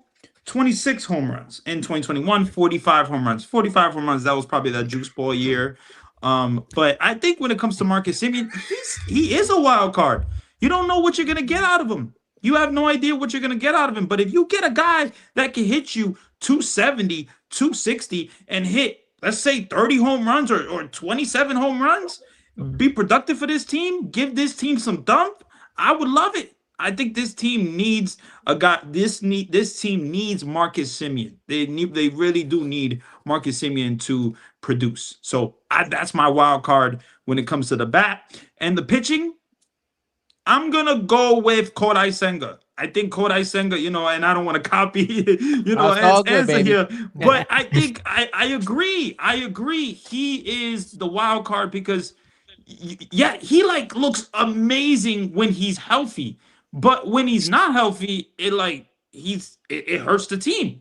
And you've seen that multiple years. So you see how important he was. Once Pete Alonso threw that ball, Kodai Senga thing was over with that hamstring injury. So he was never the same this season in 2025. So I think if you can get a healthy Kodai Senga, I mean, there's no telling what you can get out of him. I mean, he was pitching to a 1.40 something ERA before he got hurt. So those are my wild cards, man. For real. I think they're very important. For me, you say we need Marcus Semien, and we're gonna go from this into the lineup because I think we need some Mark Vientos in the lineup. Yep, I'm not gonna disappoint the chat. I saw it in the chat. That's heck, this guy is Mark Vientos. Yeah, heck, this guy is Mark Vientos. And when we talk about this lineup and we talk about how balanced this lineup is, and the guys that can hit and run in the scoring position, and they can get your ball in the gap, we also talk about how this lineup now is missing the home run and it's missing that power element. And Mark Vientos naturally provides that power element, in my opinion. And I need him to find his way into that everyday DH spot. I don't give a damn if it's lefty, righty, ambidextrous, and could be pitching. Subway to Shea could be pitching. It could be Randy Top. Put Mark Vientos in the damn lineup. That's how I feel about it. It's crazy that he had such a bad year, still hit 17 home runs and had 60 RBIs. And guess who that year was similar to Beatty's year. Exactly, Randy. And everybody's telling me how Beatty has to be at third base, and Beatty finally broke out. And I'm like, yo, his breakout season is Mark Vientos' bad season. What are we talking about here? Yep. And when we look about Mark Vientos' breakout season, it kicks Beatty out the frame. It can't even compete. So Mark Vientos is my wild card as far as the lineup. Somebody talked about Polanco. No, leave his ass at first base. Yo, don't get Alvin and banned from the chat. Quay's putting up some shit like that. Oh man. Are we gonna a picture?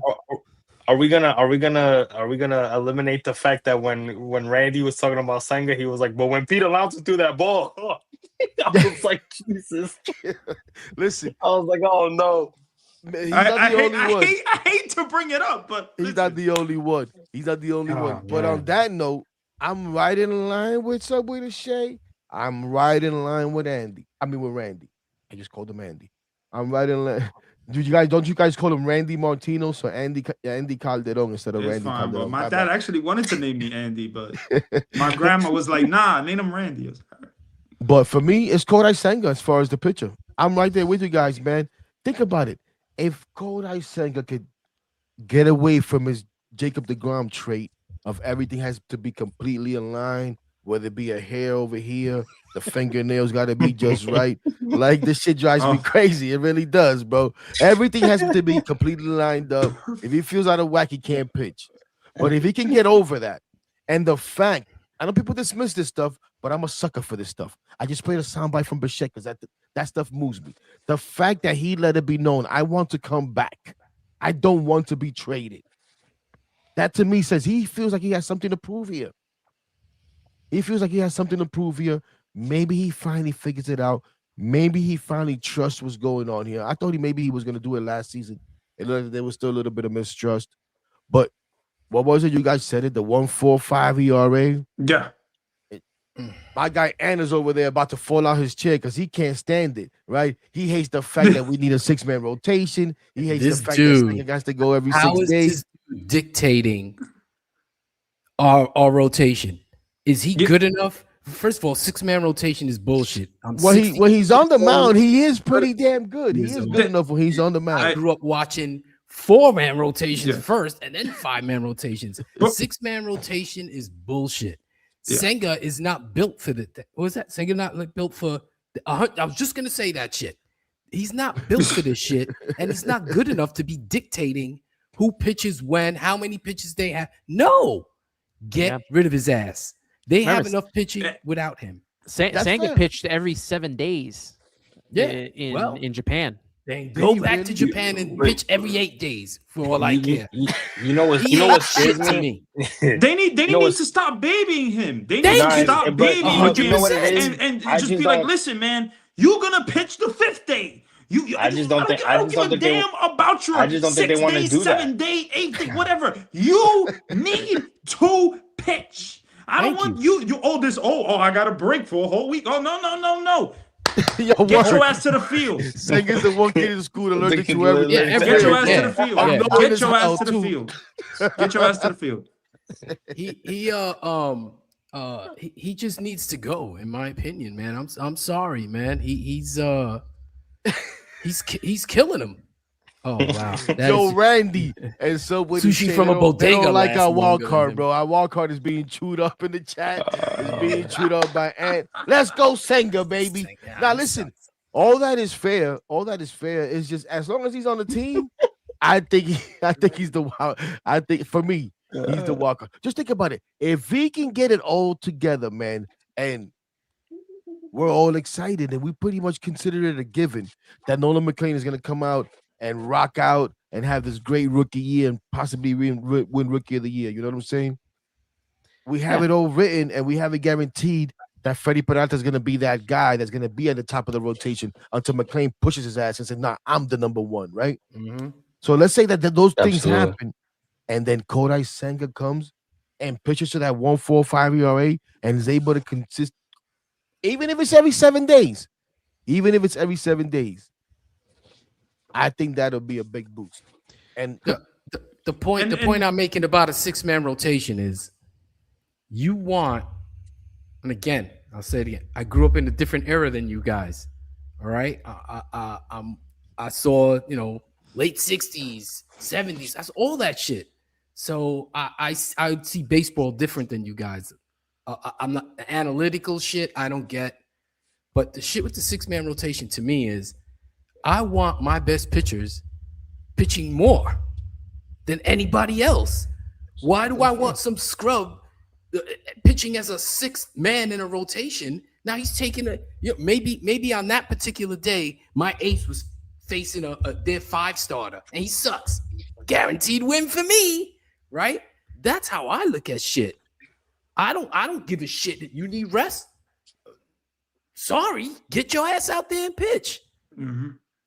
And these guys as soon as they get into a 4th inning, 2 guys on, they yank them. That's another thing. And that's all pitch count and 6-man rotation, all that.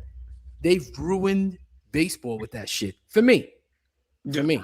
And no, also, I get it. And listen, when I say I'm not even thinking because I'm like pro 6-man rotation and I gotta have Senga in there. No, I'm just picking a pitcher that I think could be a big boost, could be a wild card to next season. And then I guess I come to accept it. I don't like the whole 6-man rotation. I'm with you. Pitch guys every 5 days. I wasn't maybe not, I didn't see when they were pitching every four. It was only a 4-man. But yeah, I do come from the era of 5-man rotation. And I'm totally with you on that. And also the 6-man rotation, it handcuffs you in the bullpen. That's something that not a lot of people talk about. You can't have that many people in the bullpen. You're down a man when it comes to the bullpen. So No, but you that's a have the big innings- thing the innings when it eater, comes the to innings the eater. 6-man rotation. Yeah, let's be honest. The Mets have been talking about the 6-man rotation for how long? I don't Oh, think my we've went Lord. through. I don't think we went through one rotation with a 6-man rotation ever. It's not going to Oh, happen. it's not gonna happen. And Bro, again, I I don't think think- I I don't think think you're a right. team wants to trade. The thing about Senga's, I don't think a team wants to deal with Senga's. Yeah, I thing agree and with you. stuff. You know what I'm saying? 100%. Yeah. The only reason why Senga's a wild card is because he's got more talent not named Nolan McLean or Freddie Peralta. He's more talented Exactly. than David Peterson, more talented than Sean Manaea and Clay Holmes. I mean, if you want to talk about, I don't know too much with Tong and Scott because they're still on the outs right now. But of those guys that are in this rotation, that are in the major league, Kodai Senga is more talented than those three guys. He will give you his best. You will get the best out of him than you would out of the other three. I'd have to agree with you on that. Yeah. I'd have to agree But with you. I agree with you on the fact that I can't stand this.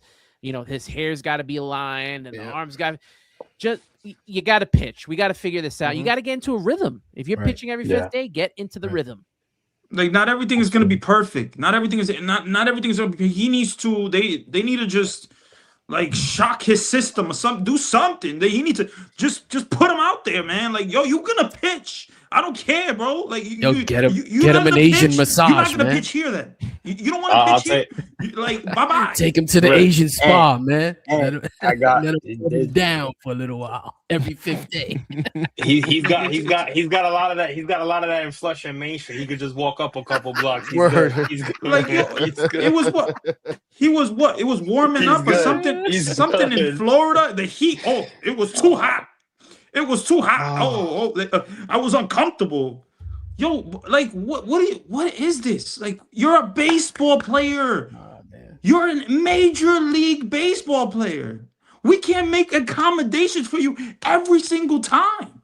But Like it's just a joke. that's why I think it was hard for them to trade him when there were reports that they were kind of looking into the possibilities of moving him. I don't necessarily a team is looking at that and saying, "Oh, he's good," but we have to deal with the accommodations that the Mets are rolling the carpet out for this guy. Yep. You know what I'm saying? And then the fact is, we're gonna take him with his accommodations, not knowing if he gets here, and we're gonna get the same Kodai Senga that they saw in 2023 in his rookie year, or that they saw in 2024 in his return before he got hurt again. They don't want to take that chance because it's that with the accommodations that he's asking for that no other pitcher is getting. They don't. I don't think any other team wants to deal with that hassle. The Mets are already dealing with it already. They're like, listen, we're already going through it. We might as well just try to get the best out of it before he becomes a free agent, and then we'll talk about either bringing him back with other deals in structure or just not even bringing him back and deal with it at all. If there was any guy, I thought that was going to be traded. Any guy, it was him. Any guy, it was him. It was Kodai Senga. Hey, listen, it could still happen. I don't. It could still happen. It's There's still time, but but anything can still happen. Absolutely. Somebody gets hurt for another team in spring training, they'll be like, "Kodai, pack your shit." You know. But what I love, Hector, is that they have these so many pitchers now. They got Christian Scott, they got Jonah Tong, they got Tobias Myers. They got guys that they can kind of rely on, just in case they need them. So that's what I like.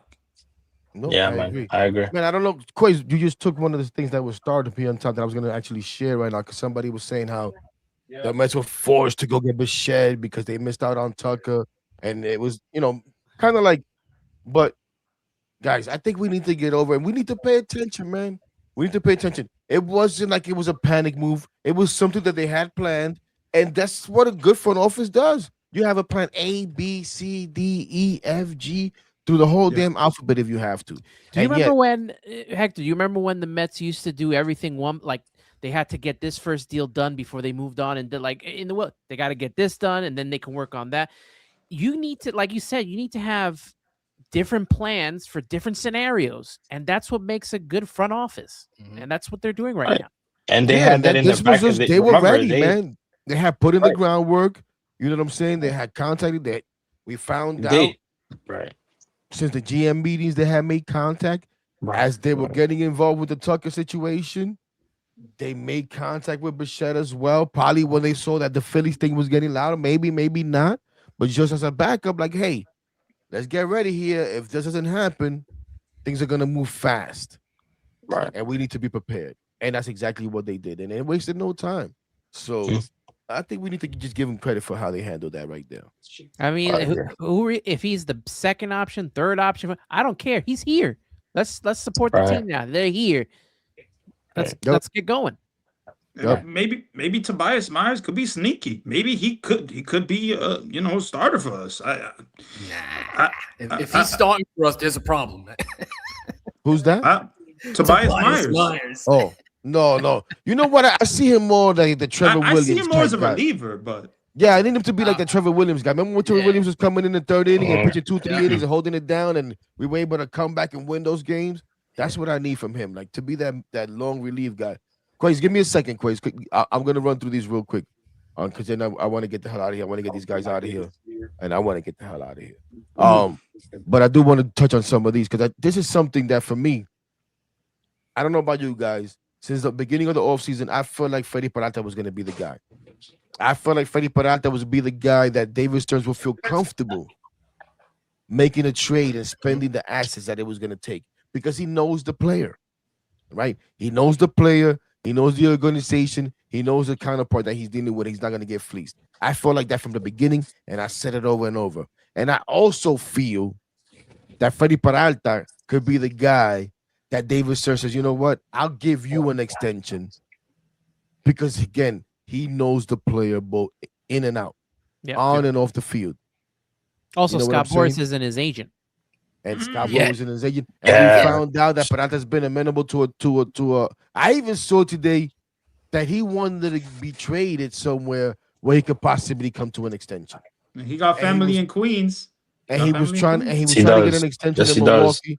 Now you're telling me he has family in Queens, so I think Peralta will be a guy that definitely both sides will feel comfortable making an extension, and I could see it happening in spring training.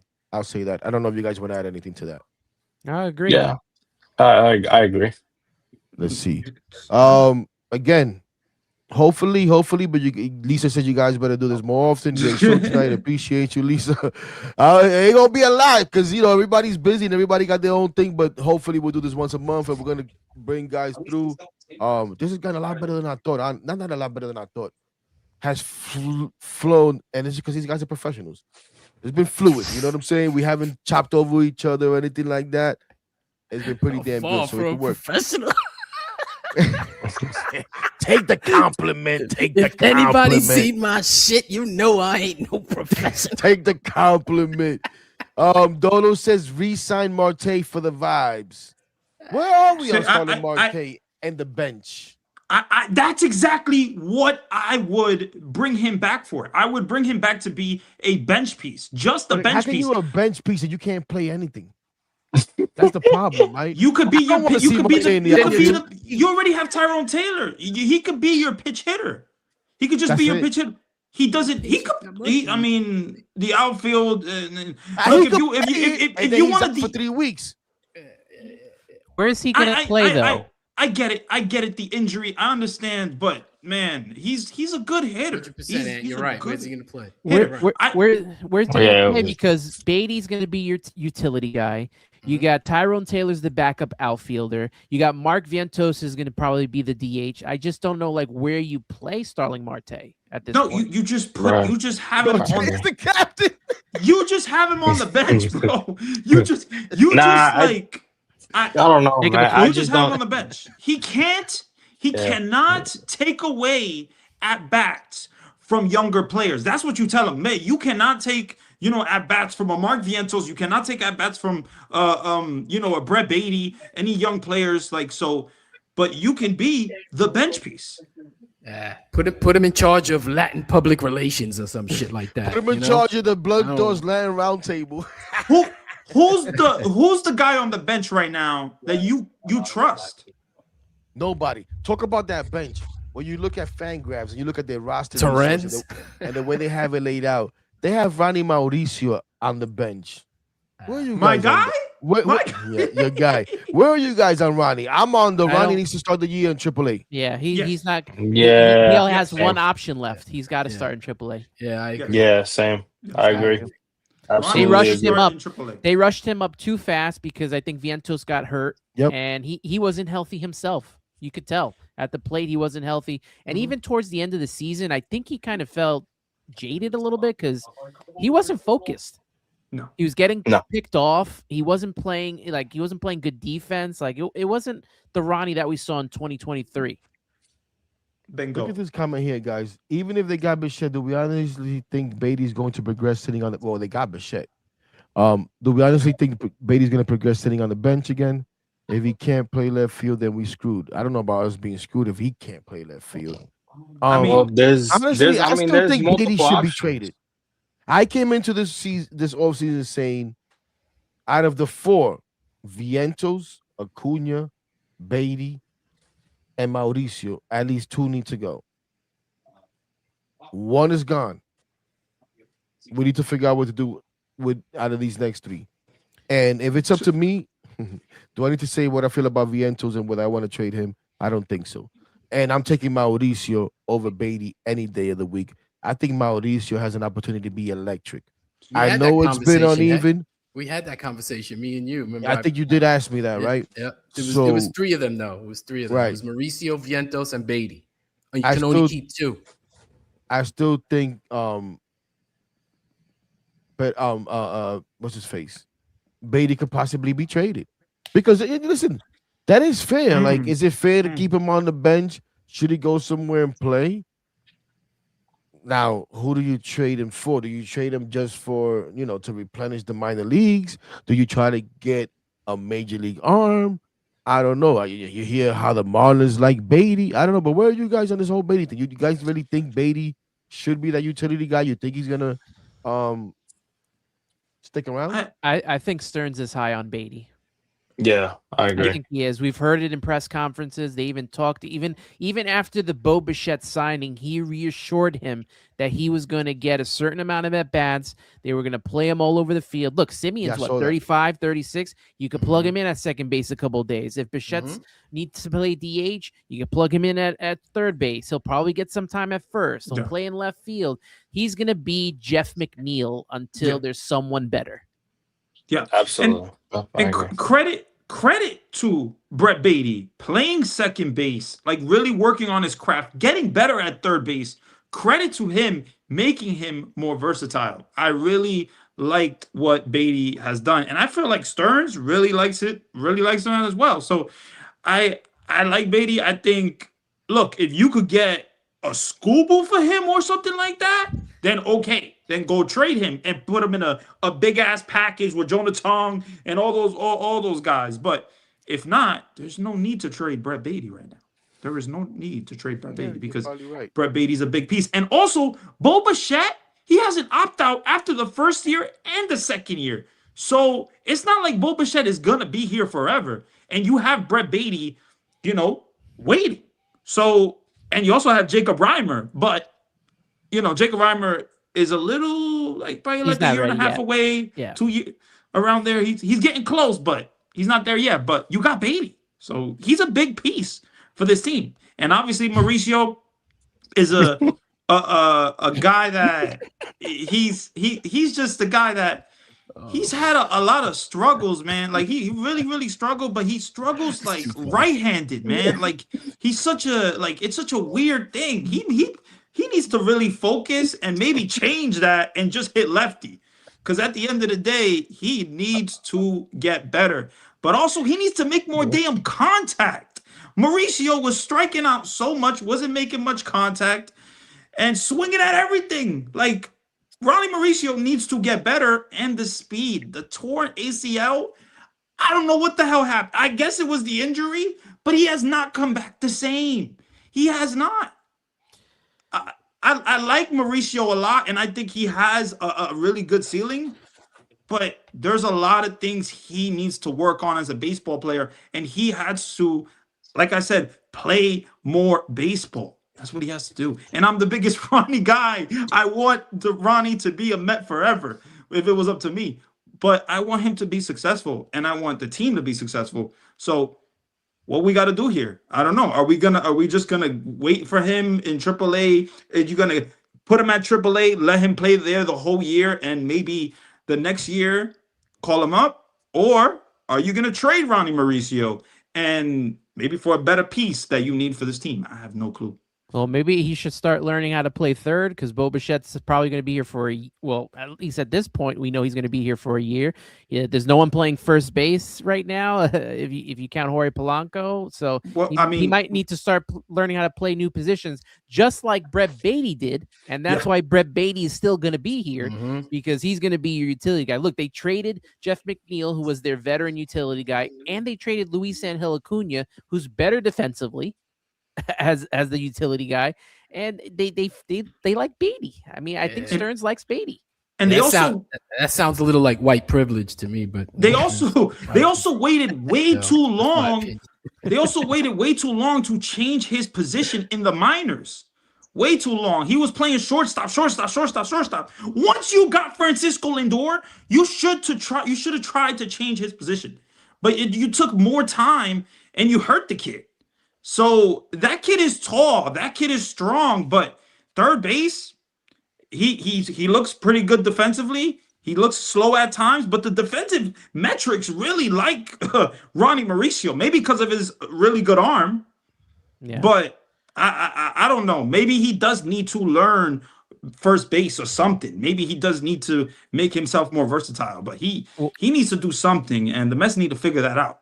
What hurt Mauricio was getting hurt in the Winter League. Yeah. That was the biggest impact. I killed him because he needed to play. He neneeded to play, and he has. And he would have probably got the job. Like it was between Beatty and Mauricio that year, and Mauricio would probably won it. Well, Ant talks about it. Ant talks about it all the time. When we were at the Mets game and he hit the bomb to Coca-Cola corner, me and him just looked at each other like this kid's gonna be a stud. And then all of a sudden he gets hurt in December of 2023, and we're just like, oh my god. I was so pissed off. I hated that shit. But also, we'll see what happens, man. We'll see what happens with all those guys. Listen, all great points. Credit to Beatty making himself kind of a utility guy who's able to not keep himself on the team. Marine on the comments made a great point. As much as I love Mark Vientos, the reality is, yes, he is a 1-2 guy and will probably be the guy that gets traded. And now he's a Scott Boras guy. He has a lot of things going against already. Him. Yeah, he has a lot of things going against him. So it could be, and then at the same time, it could be that none of those guys get traded. Maybe it is a Mauricio. Maybe it's not. We'll see how that all plays out. But again, man, thank you guys for your time. It's been a long time, but it's been fun. It hasn't even felt like an hour and 40 minutes. But before we get out of here, I did ask all these gentlemen for their mock lineups. So we're going to go through that real quick. And we're going to start with mine. Quay's going to bring him up. And for me, listen, man, I got to be honest. I did this lineup, and I don't even like it. One, because I have a hard time with this new age and having a guy like Soto batting second. But when I look at the guys that we have and how it lays out, yeah, that's what what are we waiting for? You gonna bring the lineups up or not, man? I don't even fucking remember my lineup, bro. What's wrong with you, man? This guy's sleeping today. But as you can see, mine there, the first one all the way on the left, I got Lindor leading off. I got Soto. I got Bichette. I got Polanco at first base, and where it's going to get crazy, and maybe not so crazy because somebody else got him in there. But I got Vientos batting cleanup at DH. Batting fifth at DH. And I flirted with the idea of doing what I wanted to do last year and putting them second, and Soto third, and Bichette fourth. I really did. But then I got Simeon, a little bit like I think Randy was saying, right? Good professional hitter. He's had the high home run years. So Vientos doesn't get the job done. A guy like Simeon after him. We've talked about some. I think one of you guys mentioned Alvy being the wild card. I'm expecting a big year for Alvy. I'm expecting a big year for Alvy, so I got him in there seventh, and then I got Robert Jr. in center field batting eighth, and I got to put Benz like everybody's done in left field because who the hell else am I gonna put there? You know what I'm saying? Unless you want to start Beatty in left field, maybe you could do that. You could mess around and put Beatty in left field. Now that I'm looking at it, but I'm gonna go with the rookie, give him the benefit of the doubt. But that's my lineup. And since yours is next on the list, I'll let you go through yours, and you want to add your reasoning if you want to, and I'll just go right through it. But everybody can see it there. I got Lindor batting first because he has a cool walk-up song. Soto second, like everybody else does. Bichette third. Polanco, I guess by default is gonna. Yeah, we all went. I think we all went board for the top four. Yep. Yeah, and I got Vientos as my DH, and Beatty is my left fielder. I just don't think they're gonna break camp with Benj. They're gonna he needs a little more seasoning, some shit like that. So that's why I think Beatty will maybe start the season. I kind of dig this. Alvarez catching, and Simeon I have batting eighth. Okay, I'll try to explain this real quick. I know you want to get out of here. Simeon to me is there basically for his defense. We know that he's aging, right? So why not take a little pressure off of him and bat him towards the end of the lineup? And to me, you guys were talking bigger numbers. If he batted 240 with 17, 18 home runs and 65, 70 RBIs, I'd be okay with that. Because he's not going to play every day. He's going to play most of the time, but not every day. So I'd say keep the pressure off of him. Let him bat towards the end. If he starts to light it up, then yeah, you can always move him up. And then Luis Robert Jr. center field. We don't even know what the hell he's gonna bring. So and he can run, so put him at the bottom of the lineup. That's it. Solid. Top. Yes, sir. So, of course, Lindor leading off. I think he can still provide a lot as a leadoff hitter. Soto, next best hitter. Then obviously Bichette provides a lot of length in that lineup as a righty. Then you have the switch hitter in Polanco, where again provides a lot of length in that lineup. Is a switch hitter, like I said. And then I went the guy that I don't think everybody kind of sees as your number fifth hitter, who provides a lot of power from the right side in Luis Robert Jr. Again, now I know everybody is concerned about the strikeouts, but this guy has a ton of power when he's making contact with the baseball. And then I'm going Marcus Simeon, a guy from the right-hand spot that can hit the ball in the gap, can put the ball in play, and can also go deep when he needs to. I know he, like you said, and he is a little bit older, but again, this guy can still make contact with the baseball when he can. Then I'm obviously go Mark Vientos at the DH. I've said this multiple times.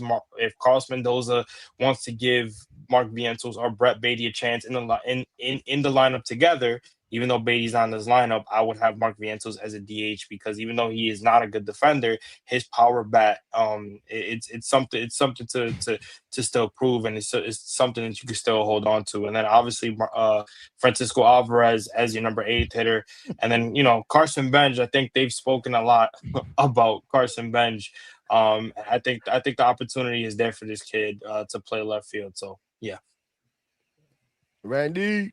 Yo, nah, man. Yeah, Lindor leading off, Soto second. I got Bo Bichette third because it's like you want that right-handed bat after those two lefties, and then you got Polanco. I think Polanco really showed that, man, he has a lot of power, and he had a really good year in 2025. You got Marcus Simeon, who is a professional hitter. I know he's had some, not so great years, but I think he can. If he can give you, like Ann said, 20 something home runs, 18 home runs, and bat like 260, 270, we'll take it. We'll definitely take it. Hopefully he does better than that. I would want a guy like Marcus Simeon to do better than that. I know he's 35 years old. I do expect more from him though. Mark Vientos, he really needs to have a good year. You put a lot of pressure on yourself in 2025. You tried to be this Silver Slugger Award winner or whatever from the beginning. Mark Vientos needs to put less pressure and just play the game that he loves. That's it. And hit the damn baseball. Stop swinging at the damn slider. You know? 100% right. Stop swinging at the slider. You got Francisco Alvarez, who really needs a healthy season. And I'm talking about a real, full, healthy damn season. He needs that because we haven't really seen it. We haven't. But when we did, it was like, what, that rookie year that he almost tied Johnny Bench for the, home runs as a rookie? Like, that was very impressive. But he needs to stay damn healthy and stop sliding with the damn thumb. Don't do that shit no more. I'm tired of that. You got Carson Bench. I think Carson Bench is going to have the opportunity. I think this is not just hype. I think Stearns has said it. When Stearns talks, we listen. When he says something, it means something. So I think Carson Bench is going to get the opportunity. Credit to Carson Bench to what he's doing. He's already at Port St. Lucie. Credit to the determination. We'll see if that works out. And I got Luis Robert as, my center fielder and the ninth hitter because I want that speed to, get on base for Lindor, for Soto, for Bo Bichette. I want that speed there. And man, this lineup looks so much different. Let's hope they perform. Word. So what is Shay closes out with that one? I gotta say, first off, thank goodness I'm not Carlos Mendoza because this wasn't easy. This wasn't easy. Outside of 1 to 3, it wasn't easy to put this lineup together. Obviously, Lindor, Soto, Bichette. I think we all are in agreement there. Polanco, if there's anyone that I would switch him out for, he's not on my list right now, but he bat 286, batting fourth. I would put Mark Vientos there. Let him get more time to get acclimated batting in the cleanup spot since he's the power hitter and probably be DH. Like Ant said about Simeon, I know I have him up there at 5th, but I do have concerns, a little bit with him aging, like if we should be giving him that many at bats. But I think we get a good year out of him, so I had him batting 5th. I have Beatty DHing right now because probably going to see mostly right-handed pitchers anyway. Right.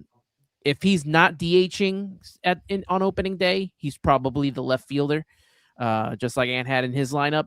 Alvarez, I think we mostly all had at the 7th spot. Luis Robert Jr. at 8th, and I'm a little weary of Benj being on this starting lineup, but I'm gonna trust what David Stearns said from the beginning of the press conferences at the end of the season. He's high on Carson Bench. So if Bench has a big spring, why not give him the opportunity?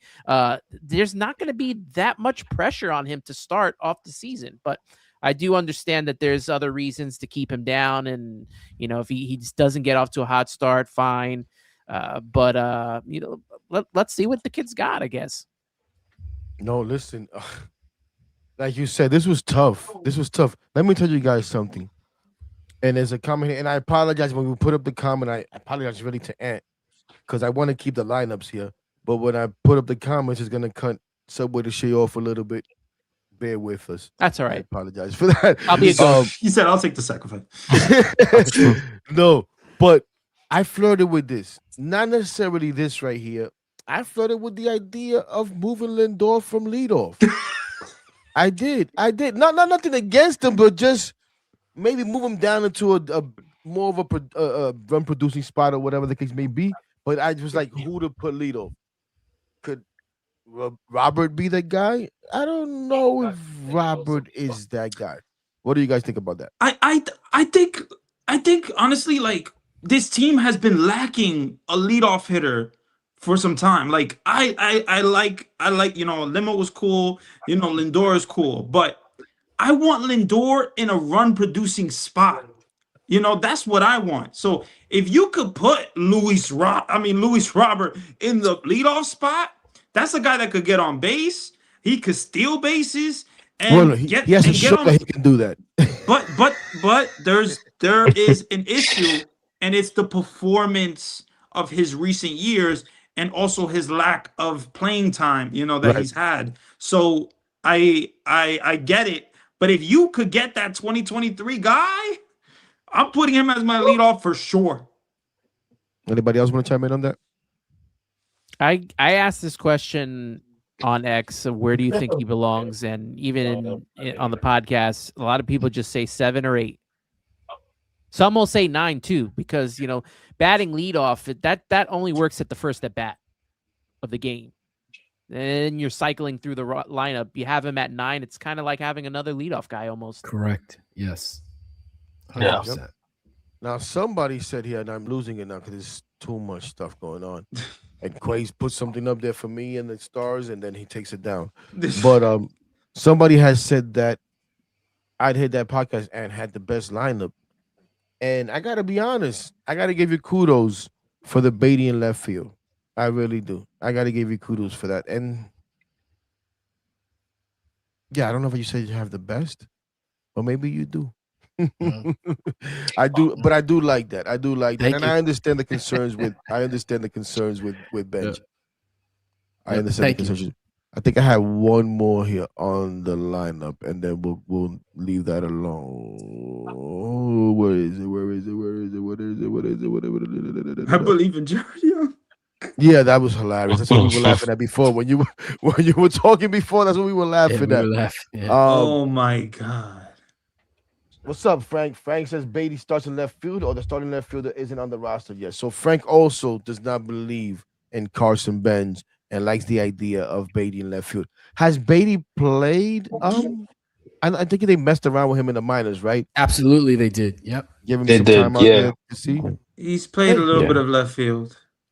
So that may be the case. That may be the case. All right, Quays, we could take that. We'll take the lineups down. Appreciate you guys putting in the time to do that. I know I came to you last minute with that, but I thought we have a little bit of fun with that. And again, thanks once again for joining me.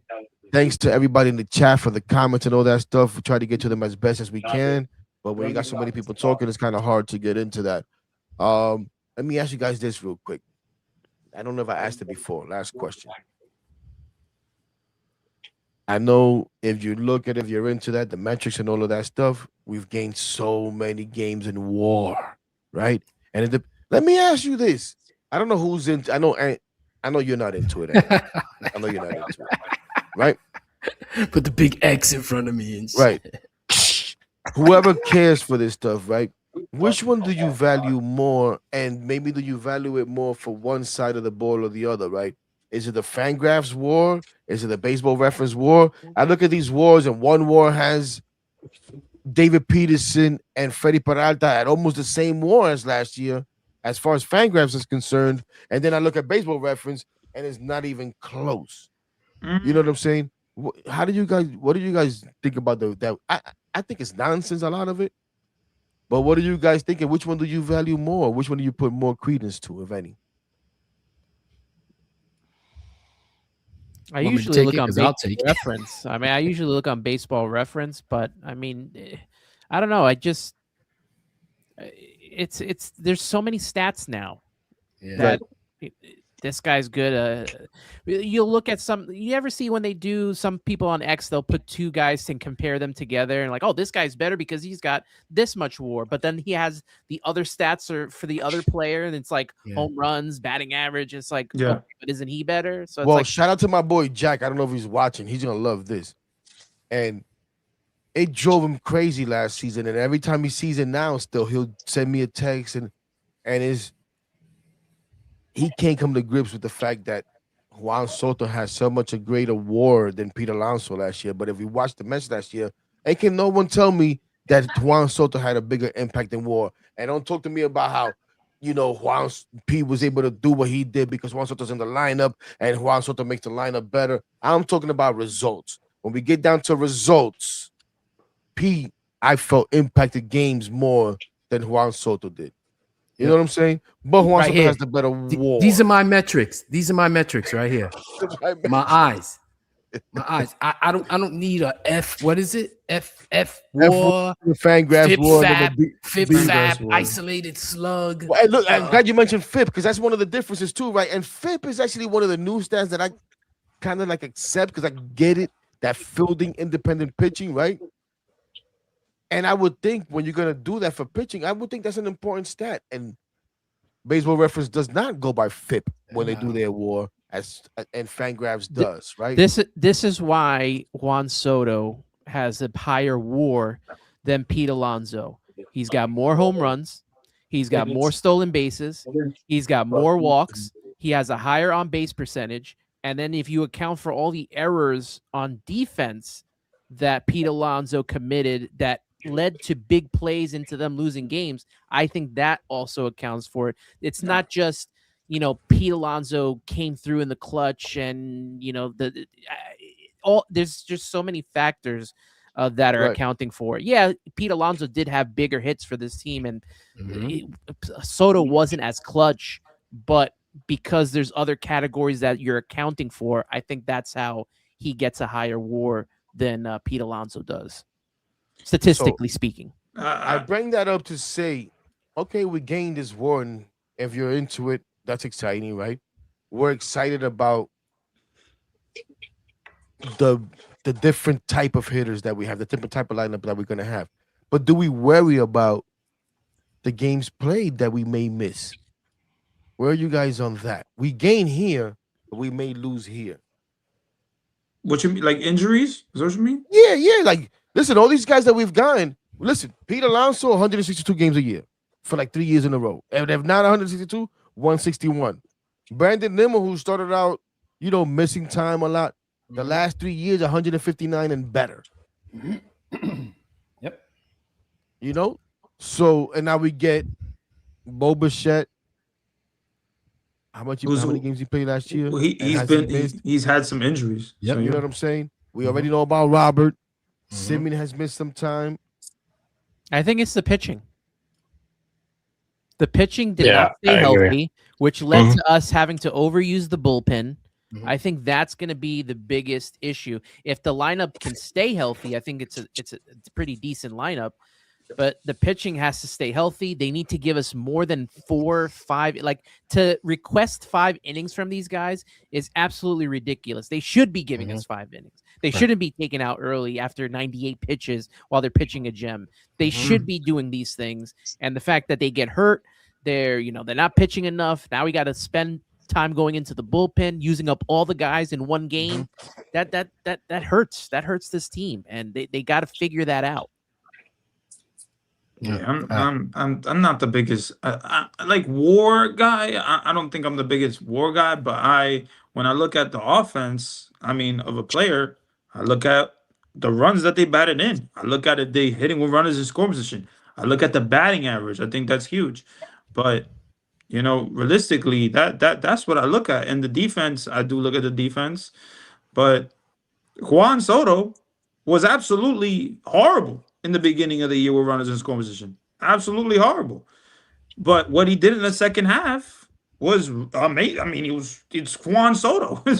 He's gonna get on base. He always got on base, but like he was not hitting in the clutch. But then he was hitting in the clutch in the second half. So I think when it comes to war, it's just I don't know. It's interesting. It's an interesting way to look at it.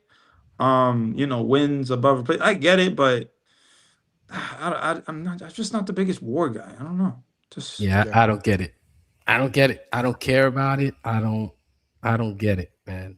To me, I'm with you guys on that. I'm with you guys on that. It's at bats, hits, average, home runs, RBIs. The result stats. Right. That's what it is for me. Tangible- Those are tangible results. Those are stats. result stats. You know what I'm Yeah. saying? All these other metric stuff is adjusted for this, Yes. adjusted for that, Right. and like I don't care about that. Right. What really happened? Mm-hmm. You know what I'm saying? To me, that's GM, front office, and agent speak. You know what I'm saying? To me, a lot of those numbers resulted because Scott Boras used to walk to these teams into the office, into these meetings with his binder, and used to overwhelm these teams. Right. And they say, okay, we need to get prepared. And then they Yes. started doing some of the same thing. And now Right. they've Right. bombarded us with this crap. But I don't care for it either. Trust me, I really don't. I really don't. Guys, I really don't want to take you guys much longer. Appreciate you guys so much. It's past midnight. Football playoffs, Final Four. We came right after that. I'm pretty sure people are watching post games and all that stuff. Excited about the football, but we still were able to get right now. Over 700 plus of the beautiful people up in here. That's awesome. So we appreciate you guys. I'll let you guys go around real quick. Any final thoughts? If not, we'll get the hell out of here. And we hope to do this again during the season. And I got another roundtable that I'm cooking up. That's not going to be a concurrent one, but that's one that we're going to do to wrap up the offseason. But we'll talk about that. But any final thoughts from you guys? And let the people know where to find you. If you don't have a final thought, let the people know. I know we did it in the beginning, but let the people know what you got coming up, anything, where to find you. And don't cut your shit. Go ahead. You can go first if you want. Me? Which Ant? Yeah, you. I see you out there. You was about to say something like nobody watches us. Nobody does. Anyway, if you do want to watch us, we're usually live on Tuesday night, 7 p.m. It's the I'd Hit That podcast. It's all one word. Don't space it because you're gonna get some drummers fucking podcasts and they suck. But yeah, all one word. Like I said, it's me and my boy Mikey, and we usually it's Met centric pretty much, but we do all kind of shit. And at the end, we do a segment called the 2-minute warning, where we just find somebody who messed up. Usually, it's in sports, or it could be anybody, P. Diddy, Tyler Perry, anybody, and we just kick them while they're down. We just shit all over them. That's basically what we do. And we don't care. So, if you guys want to watch something a little different, come by and see us, man. And honestly, man, it was a pleasure hanging with you guys, man. No, for sure. And appreciate I do have everybody's YouTube in the description to this episode, so you can also find it there. Whoever wants to go next, go ahead. Nope. Okay, go ahead, Top. I thought Top was going. He leaned in. No, sorry, I was looking at a stat right here because you guys were talking about the war thing. I was kind of looking at a player real quick. No, man. First and foremost, Hector, you're my guy. Shout out to Blunt Thoughts. Appreciate you having me. This is dope. You guys can follow me at Top Bunk Sports on X, Instagram, TikTok, and subscribe to the YouTube channel at Top Bunk Sports. I'm always talking Mets, Knicks, and just trying to bring a fresh new opinion into the conversation. There's a lot of beautiful content creators as well as these gentlemen, man, that give you so many different opinions, and I'm just trying to be one of them. This is fun, man. It's a fun time to do content, and I can't wait to be in here when the New York Mets bring us a World Series, because I think that's going to be a perfect conversation. But, oh my God, please. But I do appreciate you guys, man. Shout out to you guys. Shout out to Mets Nation. Shout out to Queens Baseball. Shout out to all the Mets communities, all the Mets content creators that are really bringing this together just to bring us all into one. And like I said, hopefully we all could come together in front of Citi Field and celebrate that championship. Hell yeah. Randy, go ahead, brother. Yo, Hector, man, great freaking show, man. I mean, this was awesome. This was a great idea. I absolutely love this idea. I think we all have real chemistry here, and I think eventually we got to give the people some Spanish, though. If we're gonna call this a Latino round table, but anyway. 50-50. Nah, tú sabes, it's been a good show. But I think you can follow me on Randy Talks Mets. That's where you get your latest Mets stuff or whatever. If you want to get whatever, there's so many Mets creators or whatever. But we try to do a lot of Mets content there. But yeah, you can follow me on YouTube, TikTok, Twitter, Randy Talks Mets. So yeah, man, I've been a fan my whole life. Love the team. David Wright's my favorite player. But yeah, man, great show. Short life. David Wright, your favorite player. David Wright's my favorite player. David Wright's my favorite player, bro. David Wright's my favorite player, bro. Guy's a baby, man. Could have been a Hall of Famer, bro. This guy's a baby, and what the hell are we doing here? Somebody to shake. Go ahead, bro. Well, Heck, I appreciate you for having me on. As always, it's great collaborating. I love to collaborate. Everybody that's in baseball or Mets Nation, it's always fun to do podcasts with others. You can catch me on X, Instagram, and TikTok at Subway to Shay. And I had a great episode this morning. If you didn't catch it live, you can catch it on YouTube now. Kind of broke down the trades from the major league and minor league level when it comes to Luis Robert Jr. and Freddie Peralta. I had Pat Ragazzo on from Sports Illustrated, and Ernest Dove, man, he's so great at covering the minor leagues. That's someone that I really like to talk to, and he had it all with some guys that could replace Brandon Sproat. There's guys out there in the minor leagues. So check that episode out. It's a fun one. No, it wasn't. Yeah, actually, I was gonna reference that little bit of your conversation because I was watching this morning. And it's almost the whole thing. And part of your conversation with Ernest Dove, because something one of you guys said earlier, I think it might have been you, or maybe it was Randy, where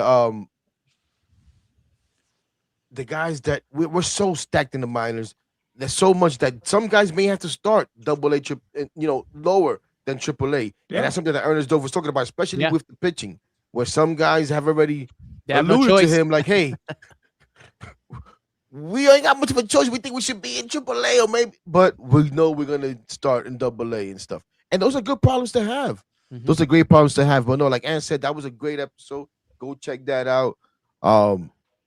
Like Darren said, man, Ann is the only one here with actually a regularly scheduled show. So good job by him. I try to have a regularly scheduled Sunday night show, but it could be 8 o'clock, it could be 9 o'clock, and it could be 10 o'clock like it was tonight. I'm all over the place. And sometimes we do it Monday. But Ed has his 10 a.m., which I thought was a phenomenal idea. I thought it was something that I was flirting with, and then Ed did it, and I was like, okay, I got to step back. During Yeah, football I season. definitely try to keep it at 10 a.m. during the off season. Probably going to do it during the regular season, even if it messes up with the end of a series. But anytime there's like breaking news, I'll come on right either at 10 p.m. or after, because I know everybody's on at the same time. So let things breathe out, get on after and later. But mostly 10 a.m. on Sundays, you'll catch me. No. So, and it's a good thing. People know where to find you. That's that consistency, which they don't Yes. get from Blunt Thoughts. But they do kind of get it from my guy. And then I hear that podcast because I think it's Tuesday nights, right? You guys have settled into? Yeah, Tuesday nights at 7. We've been doing it. Yeah. 7 p.m. The No Gringos Allowed podcast. Yeah. Not on this one. I actually had a gringo reach out when I put this out this morning. I'm like, oh, I want to be part of the Roundtable. I'm like, Al carajo, no. you don't qualify for this one, buddy. Nothing personal. But yeah, man, guys, thank you so much. It looks like the people loved it, having fun. Yes, Randy and Top collaborated a lot, and they do stuff together. You guys know I do my thing by myself. I do my thing with Eddie, and we do the Mets Talk Unfiltered. Eddie got his Garden City Media. Eddie then sometimes says "fuck you, heck," and goes and calls Top and has some fun with him. You know what I'm saying? Eddie's a hoe. What can I say? Nah, Eddie's my guy. Eddie's my guy. I love He's Eddie. a hoe. He's gonna kill me. But yeah, man. And again, heck likes to ramble. Enough rambling. Everybody have a good night, man. We appreciate you guys. It's past midnight. Over 700 of you beautiful people. You guys are the best, man. And you guys, you four are the best. I'm just here hanging out, man. Nah, man. You already know. Nah, it was great, man. Nah, Hector, you great, bro. Awesome. Yeah. Appreciate it. All right, don't make me take you guys off the screen. Shut the hell up. Yo, good night, everybody, man. And you already know what it is. No matter what the hell is going on, we could be under a foot of snow. It could be 10 degrees below. It's always, let's go Mets, baby. Peace. What do you think, Quaze? Oh, and shout out to Quaze.Hold on. I'm glad you was late because I think you sleeping. But even though you sleeping, shout out to Quaze, man, hanging out backstage. Shout out to Quaze, man. The honorary non-Latino, Quaze, the man. only non-Latino that gets into Latino broadcast, into the Latino podcast. I'm saying, my Jamaican brother, Quaze, shout out to him helping us out, hooking up the mock lineups and all that good stuff. Now, can you do your thing and close us out, brother? Let's go.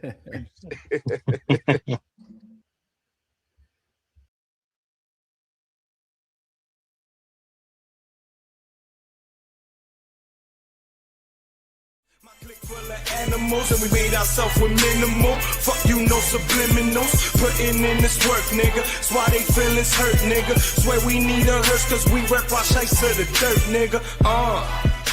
If I'm in the club, I'm